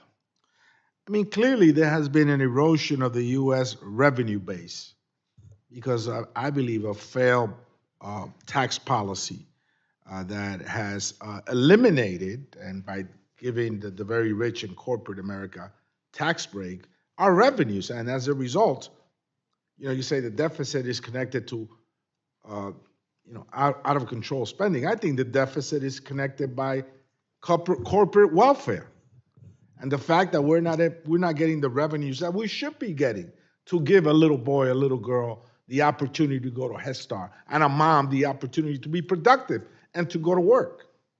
I want to go now and to close, because I know I only have a minute, about going and talk about immigration, because I know that immigration was also like a big issue during this past election cycle. And 18.6% of the U.S. labor force are often employing key industries, agriculture, healthcare. They take care of our sick, they take care of our little kids, they take care of our frail seniors. our immigrants. They mow our lawns. They're everywhere. I bet some members here of the U.S. Congress must be connected to the employment of some of them at some point or the other. What do you see in terms of the workforce and supplementing our workforce if these massive deportations, so-called massive deportations, occur? Well, Congressman, if deportations at anything like the scale that the president-elect has mentioned were to take place, that would be hugely disruptive to the economy. As you know, there are certain sectors of the economy where a very large share of the workers. How would it impact the agricultural industry? That's exactly one of the sectors where a very large share of workers apparently are in the country without and working without. Do you think that it will authorization. impact our ability to get fruits and vegetables on our table? Again, if deportations occurred on anything like the scale that's been discussed, yes, absolutely. Thank you. Thank you. I yield back, Mr. Chairman. I thank the gentleman, and now yield 5 minutes to my friend from Texas, Mr. Chip Roy. Thank the chairman, and I thank the chairman for hosting this important hearing as we close out this year and look ahead to next year in reconciliation. I appreciate the witnesses and I appreciate your time. Ms. Boccia, just a real quick question and follow up to the previous line of questioning. Do you think the IRA was in essence, in effect, corporate welfare? Yes. Subsidies in significant numbers and amounts to large corporate interests? Yes, Congress should repeal it. Agreed. Thank you for your straight and blunt answer. I would ask down the line, irrespective of sort of party invitation. There is debate here about the impact of extension of TICJA. In other words, also retrospectively looking at the impact of TICJA in the first place, obviously the corporate part having now, is permanent. So now we've got TICJA non-permanent, and what's the impact? I firmly believe that tax policy has kind of two pieces to it. One is what money should morally be left in the pockets of the people in the first instance, and what does that mean for economic growth and so forth. And then on the second part is what do we have to do correspondingly with the revenue projections to not run deficits? And I think those two things have to go hand in hand. So my question for the panel, quickly, if you might, in a yes or no or close to yes or no format, is some on my side of the aisle would suggest that TICJA will pay for themselves, by themselves, irrespective of regulatory actions, other actions taken, and other forces at play.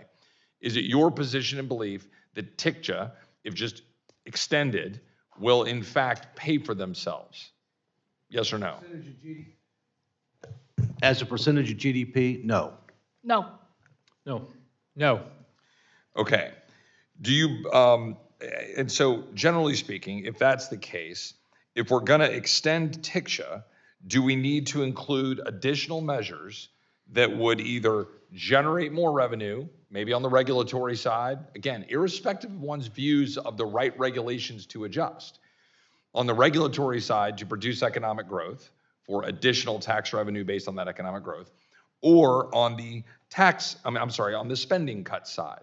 Would you agree that we would need either additional economic juice actions or spending cuts if we're going to minimize or reduce deficits? Yes or no?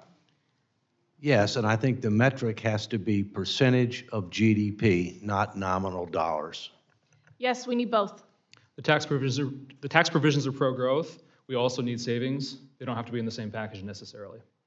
Okay, but the question was, in order to achieve reduction in deficits, do we need to have corresponding, along with TICJA, will we need either additional economic juice in the form of regulatory action or otherwise, or and along with that, spending cuts? Is that not mathematically true that we need that for deficits to reduce? Yes, Congressman. To a large degree, but to the extent that you get economic growth, then you can sustain the debt burden without necessarily fully offsetting everything. Right, but that's a different question, is it not? It is. Right, in other words, I would agree that if we say we're going to leave deficits exactly the same in perpetuity and grow the economy, that then we can manage that debt burden and that deficit as a percentage. But if deficits are going to continue to grow, and or even if they stay flat, deficits aren't going to go down. We are not going to reduce deficits without significant spending cuts and/or some other significant levers for economic juice to get to the heyday of the 80s of 4, 5, or 6 or 7% economic growth in order to grow out of it, in order to get deficits into a manageable position. Do we have general agreement on that across the panel? Yes, but you need huge institutional upgrades to get there. Okay. And one last point. A lot of my colleagues will talk about how mandatory spending is the primary driver of our deficits. 70% roughly of the overall spending right now is roughly mandatory spending. Leaving, however, of course, 30% being discretionary spending. Am I not correct that both, given that that's a large chunk and piece of the pie, need to be managed, both discretionary and mandatory? Yes. Yes. Yes. Congressman, you to manage at least one of those two pieces. You and your colleagues could choose to focus only on mandatory programs. That's not what I would recommend to you, but that is last question in my magic 5 minutes. I'll just go over just a few seconds. Is in your all's experience, have you seen in recent memory any proposal on either side of the aisle or jointly to seriously address what we, I think, incorrectly call mandatory spending, as opposed to I call it automatic spending? But have you seen any serious proposals put forward with weight to address by spending cuts, by age changes, or anything else on a collective? Have you seen a press conference in the front of the Capitol with locking arms or any one side come forward to say that they have serious mandatory spending proposal changes? No, but I've seen two process proposals that'll get us there. The Fiscal Commission Act, which you voted for, HCR 24, which the chairman introduced, and you ought to have I would respectfully suggest have a hearing in your subcommittee of Judiciary and on the Constitution. But individual reform proposals, no. The process matters. Understood, but in terms of, we're a legislative body and we have a free will and we can introduce legislation and we can get behind it with press conferences and action. Ms. Boccia, have you seen anything like that in recent memory? No. No. Absolutely, depending on your views on it, the RSC budget proposal.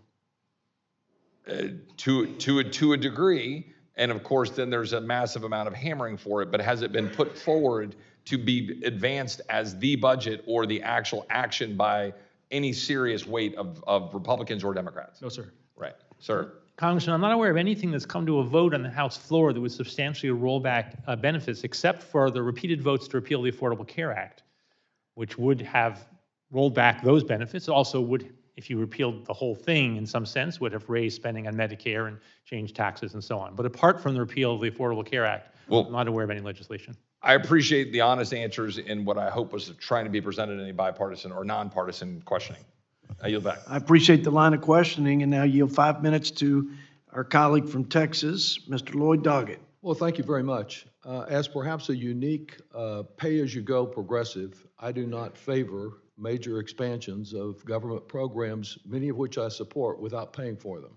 And likewise, I think that changes in revenue often have similar impact, and they also have to be offset.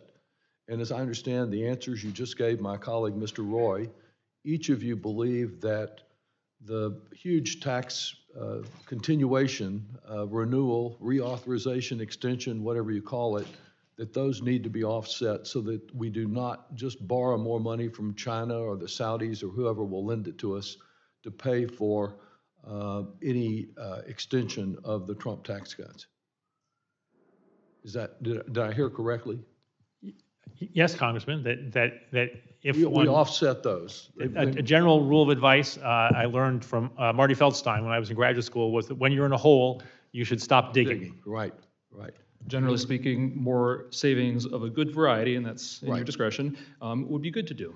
Right. And you feel that way too? We will need to pay for extensions, especially of the individual tax cuts. The pro-growth side is a different matter, but if we extend the whole package, we should pay for it and then some, because we also should take this opportunity to reduce deficits and stabilize the debt. Thank you. Mr. Walker? Yes, and focus on the metric GDP.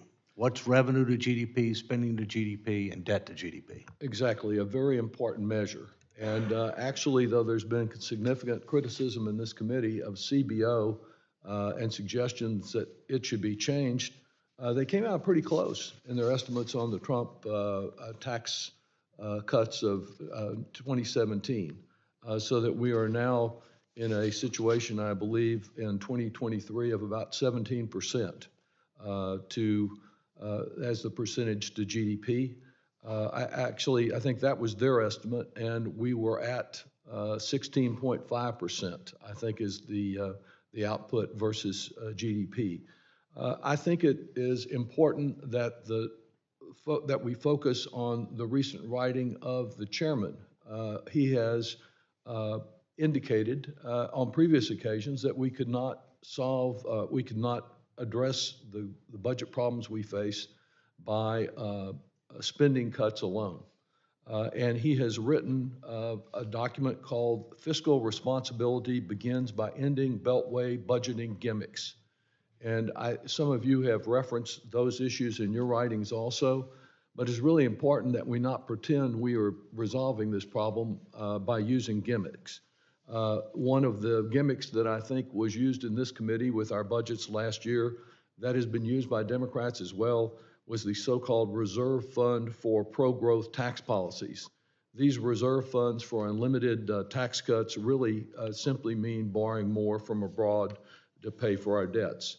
And of course, the biggest budget gimmick of all that has been discussed of late and embraced by some of my Republican colleagues is that we simply wave a magic wand over the Trump tax scam 2.0 and declare it to be free because we have adjusted the baseline, the current policy baseline.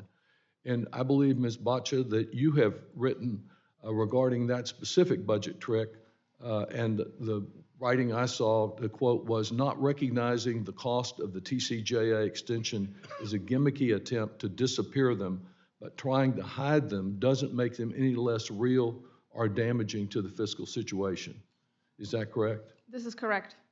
Thank you. And Maya McGinnis at the Committee for Responsible Federal Budget has also written that if every policy could be enacted temporarily and then assumed permanent, it would create tremendous hidden cost. And that's the gimmick that has been used that leads us to the current situation, hiding the true cost of these revenue changes, these giant tax reductions, and hiding them under temporary, when we know that rarely is a tax reduction in Washington a tax cut temporary.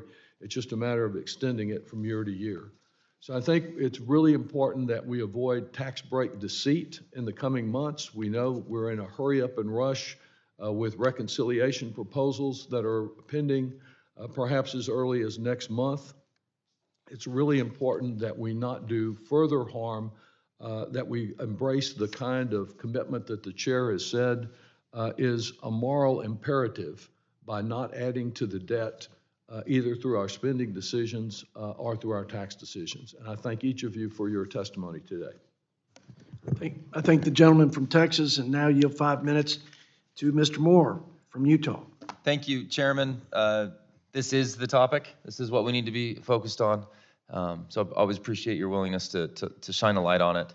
I want to just start off, as I've been able to hear and listen, I always come to these hearings ready to hear about the Clinton era. I love the fact that we had a balanced budget then too, and a surplus. I want my colleagues across the aisle to also remember that Larry Summers, the economic advisor to President Clinton, was one that honestly rang out and communicated. We hear all this talk about what's going to be done in reconciliation, right? Whenever anybody has the White House, House, and Senate, a reconciliation bill gets done. Democrats in 2021 did the American Rescue Plan, a $2 trillion bill with no offsets whatsoever.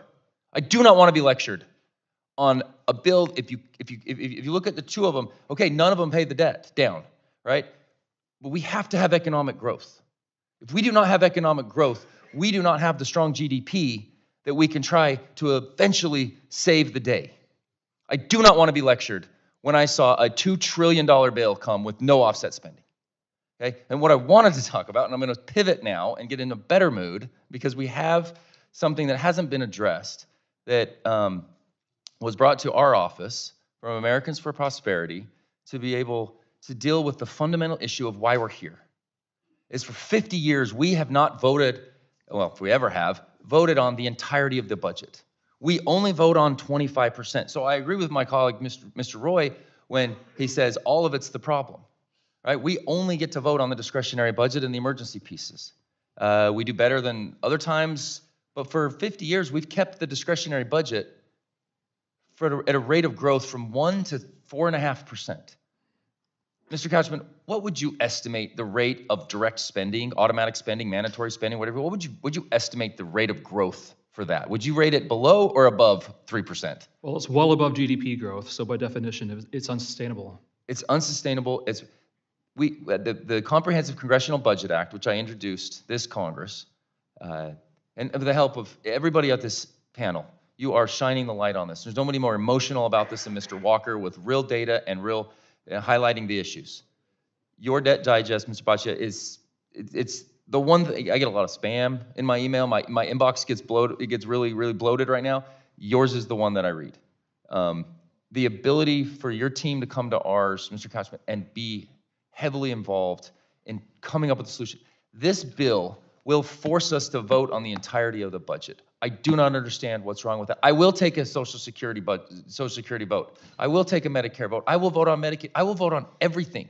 I don't want to just keep voting on $1.5 trillion of a $7 trillion deficit. If we can't fix this, no matter what type of deficit reductions we can do in reconciliation, if we can't fix the fact that we don't vote on the entirety of the budget, like every state in the entire nation does, then we won't fix this. Would you please comment on the nature of this bill and what it would ultimately accomplish? Yeah, I would characterize it as giving every committee the opportunity to manage their programs, their portfolio, in the same way that the appropriators do every single year.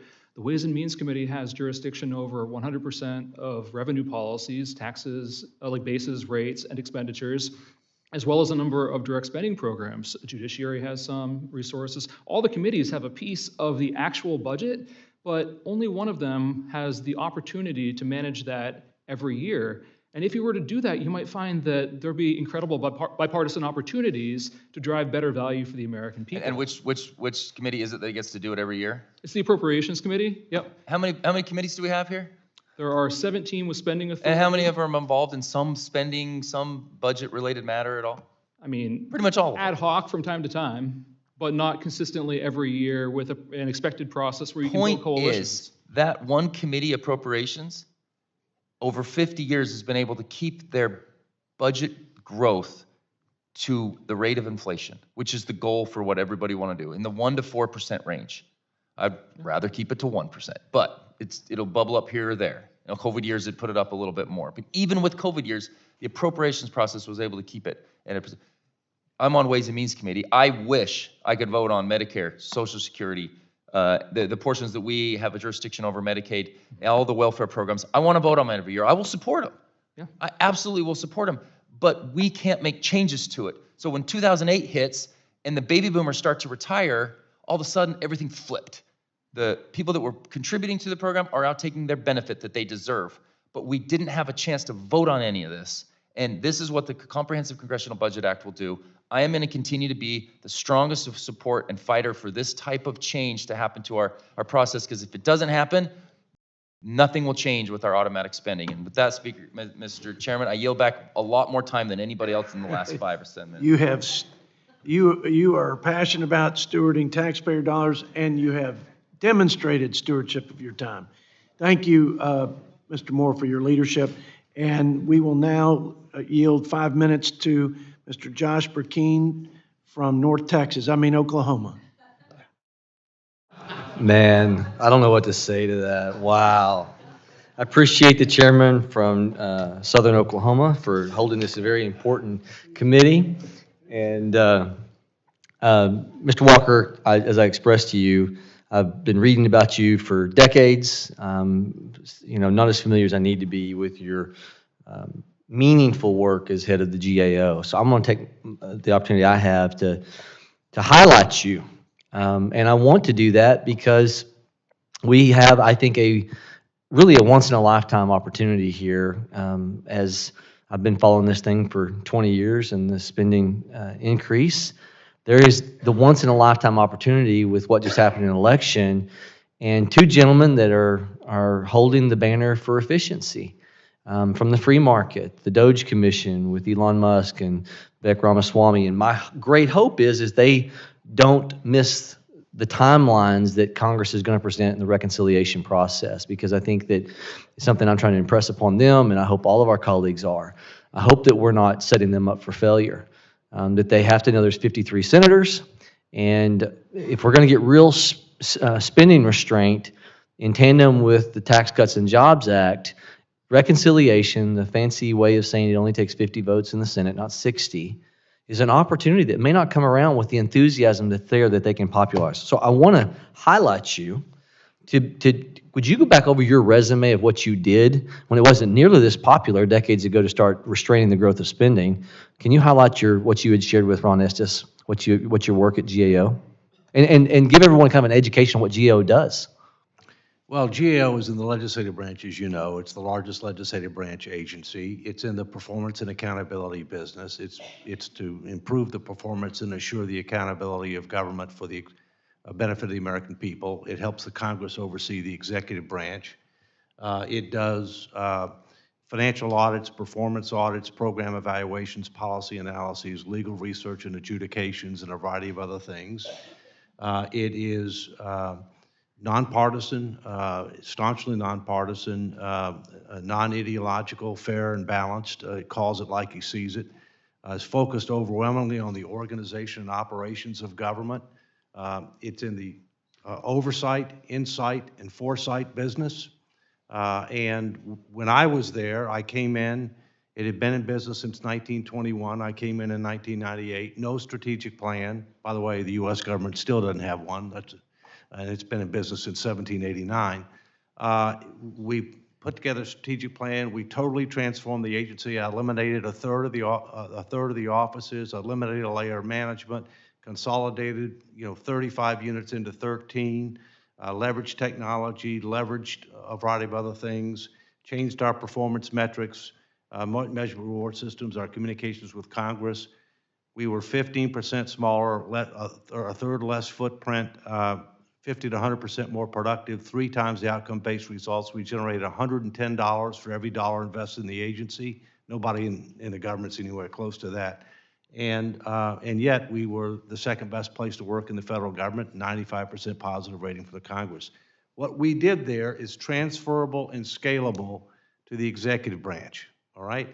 And I hope that the Doge will end up learning some of those lessons, as long as the other good work that GAO does, like the high-risk list, duplication, overlap, redundancy, along with the IGs, the improper payments, they can save several $100 billion a year if they go it the right way.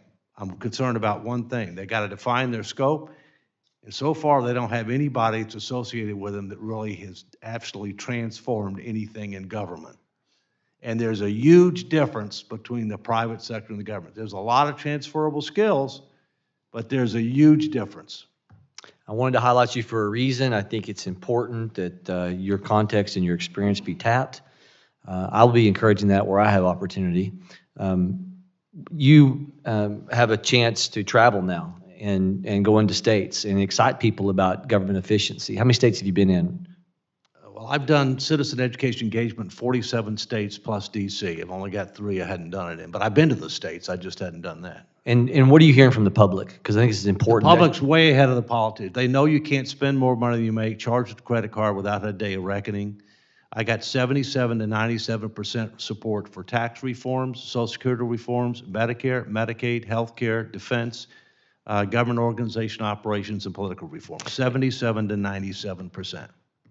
And the ability for our discretionary budget to be able to do what GAO does. Most people don't realize GAO makes recommendations of where all other agencies can reform their spending practices. Right. One of the things that I think you were instrumental in doing is making sure the GAO zeroes in on duplication of government. My 15 seconds, I'm over. Can you land the plane and talk about why we're not doing what GAO has been recommending for years on duplication?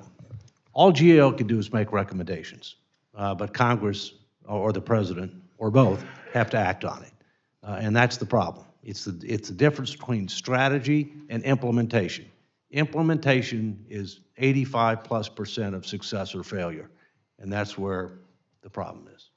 I yield, Mr. Chairman. Thank the gentleman from Oklahoma. Before I introduce our colleague from North Carolina, I'd like to say, as the budget chairman, we're making progress on fiscal reforms. The Fiscal Responsibility Act was the first of its in a decade to hold spending, if not reduce it. We passed a balanced budget, twice out of this committee. And we've got a bipartisan sort of will on the Fiscal Commission, and I think we might just be able to execute on that in the next Congress. So we're making some progress. We ought to budget for emergencies. That's one flaw of many in our lack of acting responsibly with the stewardship of tax dollars. And when we don't budget for emergencies, we ought to offset them, and they ought to be emergencies, not recurring operating expenses for housing or defense or whatever else. But we're not going to get there overnight and in time to save the lives, literally, of our friends who, by no fault of their own, their lives have been utterly destroyed by a natural disaster. They pay taxes, and until we can reform FEMA, and we ought to. We should reform flood insurance, and we ought to. But we ain't getting there tomorrow, and they need this help yesterday. So I want just to say, as a Texan and as chairman of the Budget Committee, let's work to make sure the money goes where it needs to go. Let's make sure we offset it to the extent we can, but let's get the support out and get it out now. Mr. Chuck Edwards, we're behind you, and I yield 5 minutes, or the magic 5 minutes for this committee. The floor is yours. Thank you. Thank you, Mr. Chair. Sitting here for the last couple hours, 3 hours, I can't help but think how I'm looking forward to next year when I'll get to have my picture taken with the Republicans and get moved up in the queue. I did not think about that. Yeah. We will welcome you back to the Republican side. All right. Thank you. Mr. Walker, in your testimony, you referenced the mounting debt ceiling and Congress's failure to constrain our spending over time. While you point to a constitutional amendment as a potential solution, I find the greatest contributor to our out-of-control spending is a lack of accountability in our current budget process. It's hard to imagine what $6 trillion looks like, especially if that funding is packaged together instead of passed as 12 standalone bills. In addition, the debt ceiling is only addressed on an as-needed basis. So members could go for multiple terms or retire without having to raise the ceiling for their previous spending decisions. Ultimately, members of Congress are able to vote for high spending packages with few repercussions from the American people. What is the arguments for and against tying the debt ceiling to the appropriations process to improve accountability of Congress? Well, first, let me tell you, I think the debt ceiling is a dismal failure. We're the only major country on earth that has a nominal debt ceiling. It hasn't constrained spending. It hasn't constrained mounting debt levels. It ought to be repealed, and it ought to be replaced with a constitutional amendment that focuses on what matters the most. How much debt do you have as a percentage of the economy? And why do I say that? Because it's pro-growth, because if you grow the denominator faster than the numerator, you're making progress, even if the numerator is going up. By the way, that's what we did after World War II, okay? And secondly, it doesn't tell the Congress how to solve the numerator problem. It doesn't say how much of it is mandatory spending, how much of it is discretionary spending, how much of it is revenue. You're going to have to do all of that, okay? It doesn't tell you how to do that, but it says you just got to do it. And if you don't do it, there's a consequence.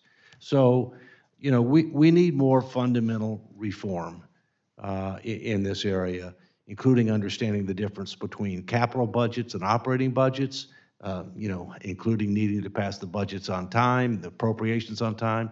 I'm 73 years old, although my doctor tells me I'm more like 53. I hope she's right. You know, the fact is you know how many times in my lifetime we've passed all the appropriations bills on time? 4. It's an F minus. And so I think I hear you saying we should just eliminate the debt ceiling argument. But you have to replace it. You have to replace it. You know, the debt ceiling was supposed to constrain debt, right? And by the way, it goes all the way back to World War World War I, where we started having a problem, you know. But now it doesn't do that. It's a political football. It doesn't do anything at all. So we need to have something that will stand the test of time. The debt break in Switzerland's a good example. There's several positive examples. But what really matters is how much debt as a percentage of the economy, how much interest as a percent of the budget, you know, what percentage of the budget is mandatory. Last thing on this, in 1913, you know what percentage of the budget was mandatory? 3%. And you know what that was? Interest on the debt. That was it. Now it's 73. Mandatory. Thank you for that. I'd like to get to at least one more question. Yes, Ms., sir. Sorry. Apologize. Boccia? Boccia. Boccia, okay. I have the distinct pleasure of serving on the Budget Committee and the Appropriations Committee. I've been on the Appropriations Committee for about a year now. One of my particular frustrations, while I believe that the Appropriations Committees, the various subcommittees, are ultimately the folks that can best hold federal agencies accountable for their spending, I find it frustrating with two-year terms and oversight meetings where every member gets a chance to quiz an agency leader for 5 minutes to really hold folks accountable. It seems to me like many times the agency heads are sitting before the members and they're thinking, as long as I can get through this 5 minutes, I'm okay. I'm good for 2 more years. There'll be another Congress. Do you have any thoughts about that or any ideas how we can hold the federal agencies more accountable for the spending? I know Congress appropriates it, but there's a lot of decisions made inside that appropriation. Congress needs to work with these agencies throughout the year, not just in those hearings, and needs to heed especially the recommendations of the Government Accountability Office, which does the heavy lifting of figuring out where there are problems with accountability and transparency and what systems need to be upgraded so Congress has more insight into what's happening there, and also demanding more reporting, especially on emergency spending, which is still very much obscure. Thank you, Mr. Chair. I could go on for a long time, but I'm out of time, so I yield. I thank the gentleman from the great state of North Carolina. Again, our prayers are with you and your friends and family back home. Mr. Rudy Yakum. Mr. Chair, can I just add one? Absolutely. I heard somebody a while ago refer to in their comments on disaster relief, referring to folks affected by the storm as coastal elites. I represent a district of 783,000 people, every one of which was affected severely by Hurricane Helene. Not one of them would I consider a coastal elite. Thank you. I yield. I appreciate that notable correction of the record, so to speak. Mr. Rudy Yakum, 5 minutes for your comments and questions. Thank you. Thank you, Mr. Chairman, for holding this hearing today, and as well as for our witnesses for being here. As we discussed many times in this committee, our nation is on an unsustainable fiscal path. Our national debt currently sits at $36.2 trillion, or over 123% of GDP. Over the next decade, the Congressional Budget Office, or CBO, projects that this figure will balloon to $56.8 trillion, or over 137% of GDP. Our out-of-control spending habits are harmful to our economy and to future generations. Reining in our nation's debt crisis is one of the main drivers behind my decision to run for Congress, which is why the first bill I introduced as a member of the House was a balanced budget amendment. Currently, 41 of our 50 states, including Indiana, require the governor to sign a balanced budget. And the Hoosier families that I represent develop a household budget aligned with their income and expenses. Why wouldn't they expect their federal government to do the same? I've said many times over the various hearings we've had in this Congress that we do not have a revenue problem. We have a spending problem. We need to focus on reining in wasteful spending, implementing pro-growth policies, and getting our fiscal house in order. My first question goes to Mr. Walker and Mr. Couchman. You've both been vocal supporters of the U.S. adopting a fiscal responsibility or balanced budget amendment. what would your ideal structure of an amendment be? Mr. Walker, we'll start with you. Well, I think you can look at experiences of other countries, Switzerland in particular with the debt break. I think you can look at certain states like Colorado, the state of Colorado with their Tabor amendment. But again, I come back, what we need to focus on is a reasonable level of debt to GDP. I would respectfully suggest we're too high already. As you properly point out, we're headed a lot higher. So we need to not only stabilize it, but we frankly need to reduce it to a reasonable level over the next 10 to 15 years. One last thing. Let me tell you what Congress needs to focus on. Outcomes. When you're doing authorization, reauthorization, appropriations, oversight, why did we set up this department or agency? Why did we create this program? Why did we create this tax preference? What were we trying to accomplish? How do we measure that in outcomes? And then how are they doing? Guess what? A vast majority of them have no idea because they haven't defined what the desired outcomes are. That would be a huge behavioral change. Thank you. Mr. Couchman. Thank you, Mr. Yocum. The fundamental parameters for a balanced budget amendment itself must reflect those that can pass the Congress, or if there's a convention that, it's 2/3 in both houses. So you need to have a good chunk of Republicans, a good chunk of Democrats in order to make that happen. There's two that I highlighted in my testimony, one by Chairman Arrington and one by Mr. Moran from the other side of Texas. The business cycle balanced budget amendment, where it's specific about how to go about doing that, and the principles-based balanced budget amendment with Senator Braun, to set a principle in the Constitution that Congress, especially this committee, can write implementing legislation for. And there's a piece of legislation called the Responsible Budget Targets Act by Senator Braun and Whip Emmer that could be a really important core of that legislation. And I mentioned legislation because the Constitution, it's very vague. It's principles. It doesn't really give you a whole lot of clarity about what most things are. So you need to have a house built on the constitutional foundation in order to have something you can live with. And part of that is what I talked about with Mr. Moore, the comprehensive budget that gets all the committees involved in managing everything. Part of that is not having shutdowns anymore. We didn't have them before Jimmy Carter's Attorney General reinterpreted the Anti-Deficiency Act. Part of it is getting the process started on time, and Mr. Carter has an excellent bill to do that. There are other pieces, but I'll stop there. Thank you. And Ms. Boccia, at what point do you believe that our debt will become insurmountable? I think that our debt is already an excessive burden on the American economy. Nobody knows when it will become insurmountable. We have some projections, including from Penn Wharton, that suggest that our fiscal space will run out in about 15 years. But all of that is subject to investor sentiment, what happens with other currencies that could be competitors to the US dollar, and we should not want to find out where that threshold is by rushing over it. And the conversations we're having in this hearing today could put the fiscal brakes on it to make sure we don't find out the hard way.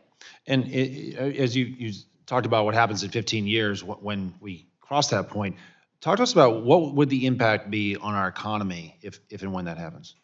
If we suffered a severe fiscal crisis where investors lost confidence in the US government's willingness or ability to service the debt, we would suffer severe increases in interest rates and the potential of hyperinflation. I know that scenarios like those experienced by Venezuela and Argentina can seem very far-fetched, but they are not in the realm of the impossible if we continue on our reckless and unsustainable trajectory. There are huge threats to our security and to democracy itself in that scenario as well.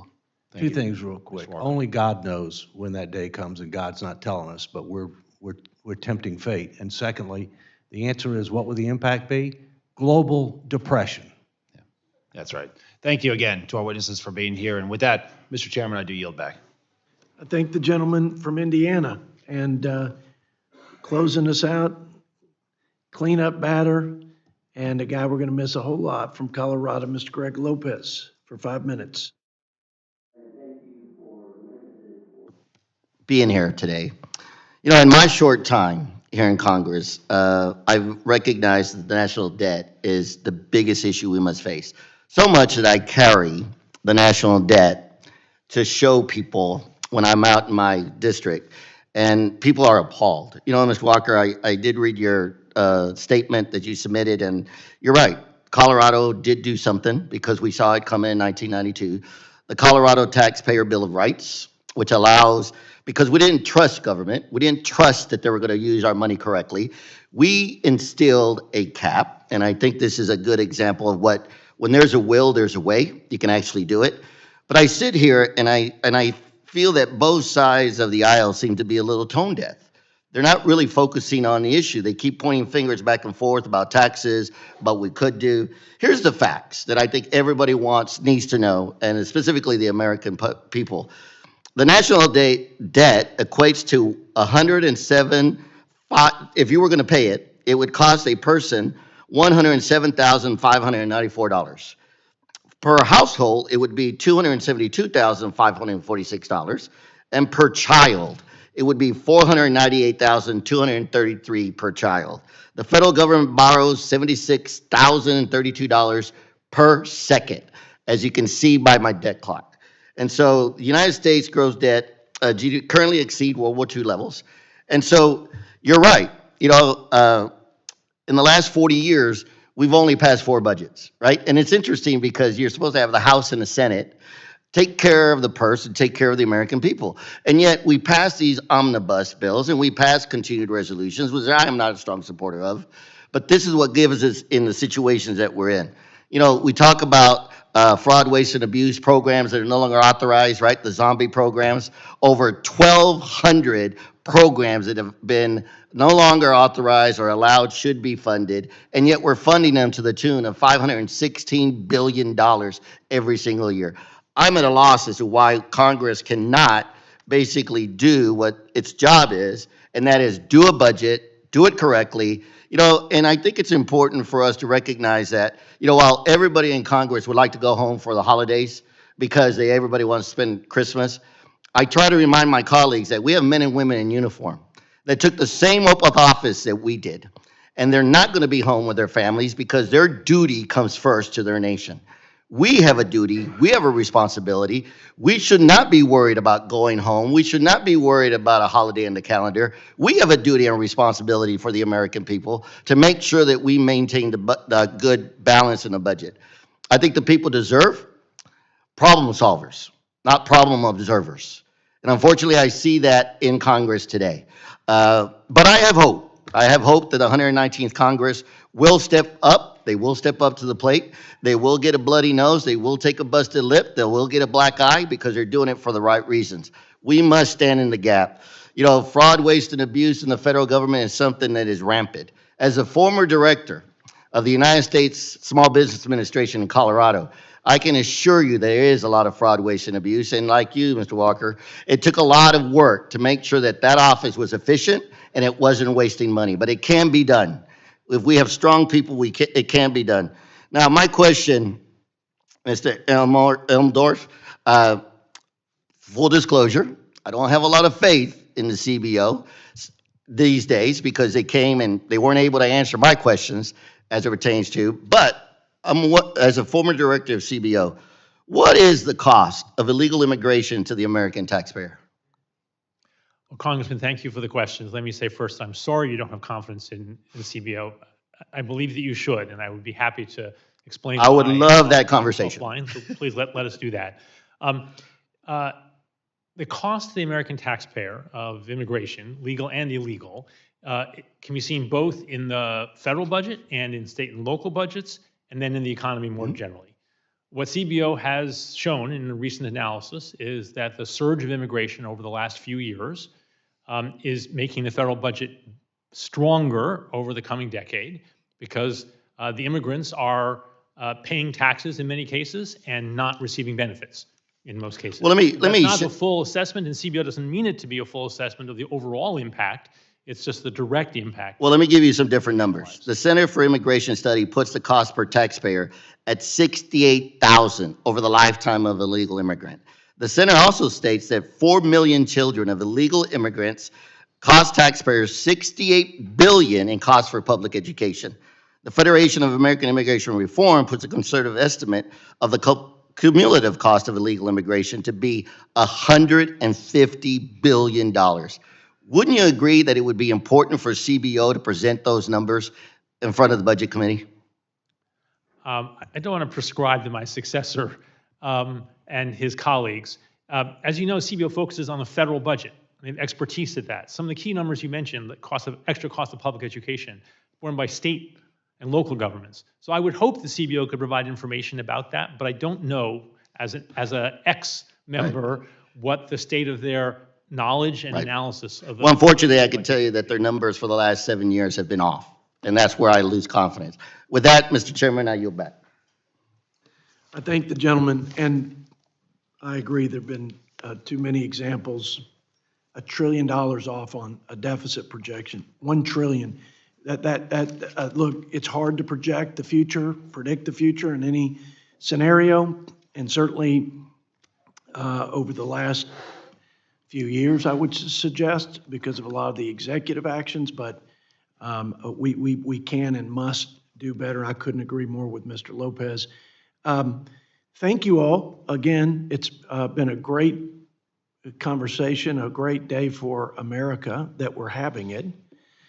I hate to say that the bar's low that we're having the conversation and that success, but in this town, if it's an honest conversation, it is unique and it is a success. But to my colleagues' comments, we need to be problem solvers, not observers, and at some point we're going to have to take action. Both sides in their own, with their own leadership authority and responsibility when they have the gavels and the majority, and then both sides together in that same scenario where we can. So thank you for your commitment to this common cause of ours, to restore fiscal sanity in this town and save our country from a debt-related crisis. Mr. Walker, Ms. Boccia, Mr. Couchman, Mr. Elmendorf, Dr. Elmendorf, thank you for your service to our country. I'm going to give the last word to my Democrat friend, which makes me really nervous, but I'm going to do it, and then we're going to close it out. Mr. Scott? Well, thank you, Mr. Chair, and thank you for a serious conversation about the budget. As you have suggested, these kinds of conversations are rare, and you've got really knowledgeable experts. I've worked with the two on each end during my career, and they've both made major contributions. But I have to take issue with both sides, because every Democratic presidential administration since Kennedy has left for their Republican successors a better deficit situation than they inherited, without exception. And every Republican since Nixon, their administration has left for their Democratic successors a worse deficit situation, again, without exception. And we can fix this. We did it during the Clinton budget, and I think I'm the only one on the committee that actually voted on the Clinton budget, for the Clinton budget, and it showed that it can be done. Only Democratic votes in the House and Senate, and I regrettably, when Marjorie McGoldrick was against cast the 218th vote, she wasn't applauded for congratulating. Now we've got a great budget that's going to get us into surplus. No, the chant went bye-bye Marjorie, and she was defeated in the next election. But one of the things that I think can be most helpful is pay-go, and you see the difference in the two sides on pay-go. And Democrats, if you have a new spending plan, you have to pay for it. You have to either come up with spending cuts to pay for it or new taxes to pay for it. If you have a tax cut, you've got to either spending cuts or other taxes to pay for the tax cuts, called pay-go. Under Republicans, you have this cut-go. If you have a new spending plan, you have to pay for it, either cut spending or new taxes, but tax cuts don't have to be paid for. I mean, what could go wrong? Maybe the massive deficit-causing tax cuts that over the years that have caused all of those problems. But I think it's just a different, it shows why there's a difference in administration. But getting the budget under control isn't going to be easy.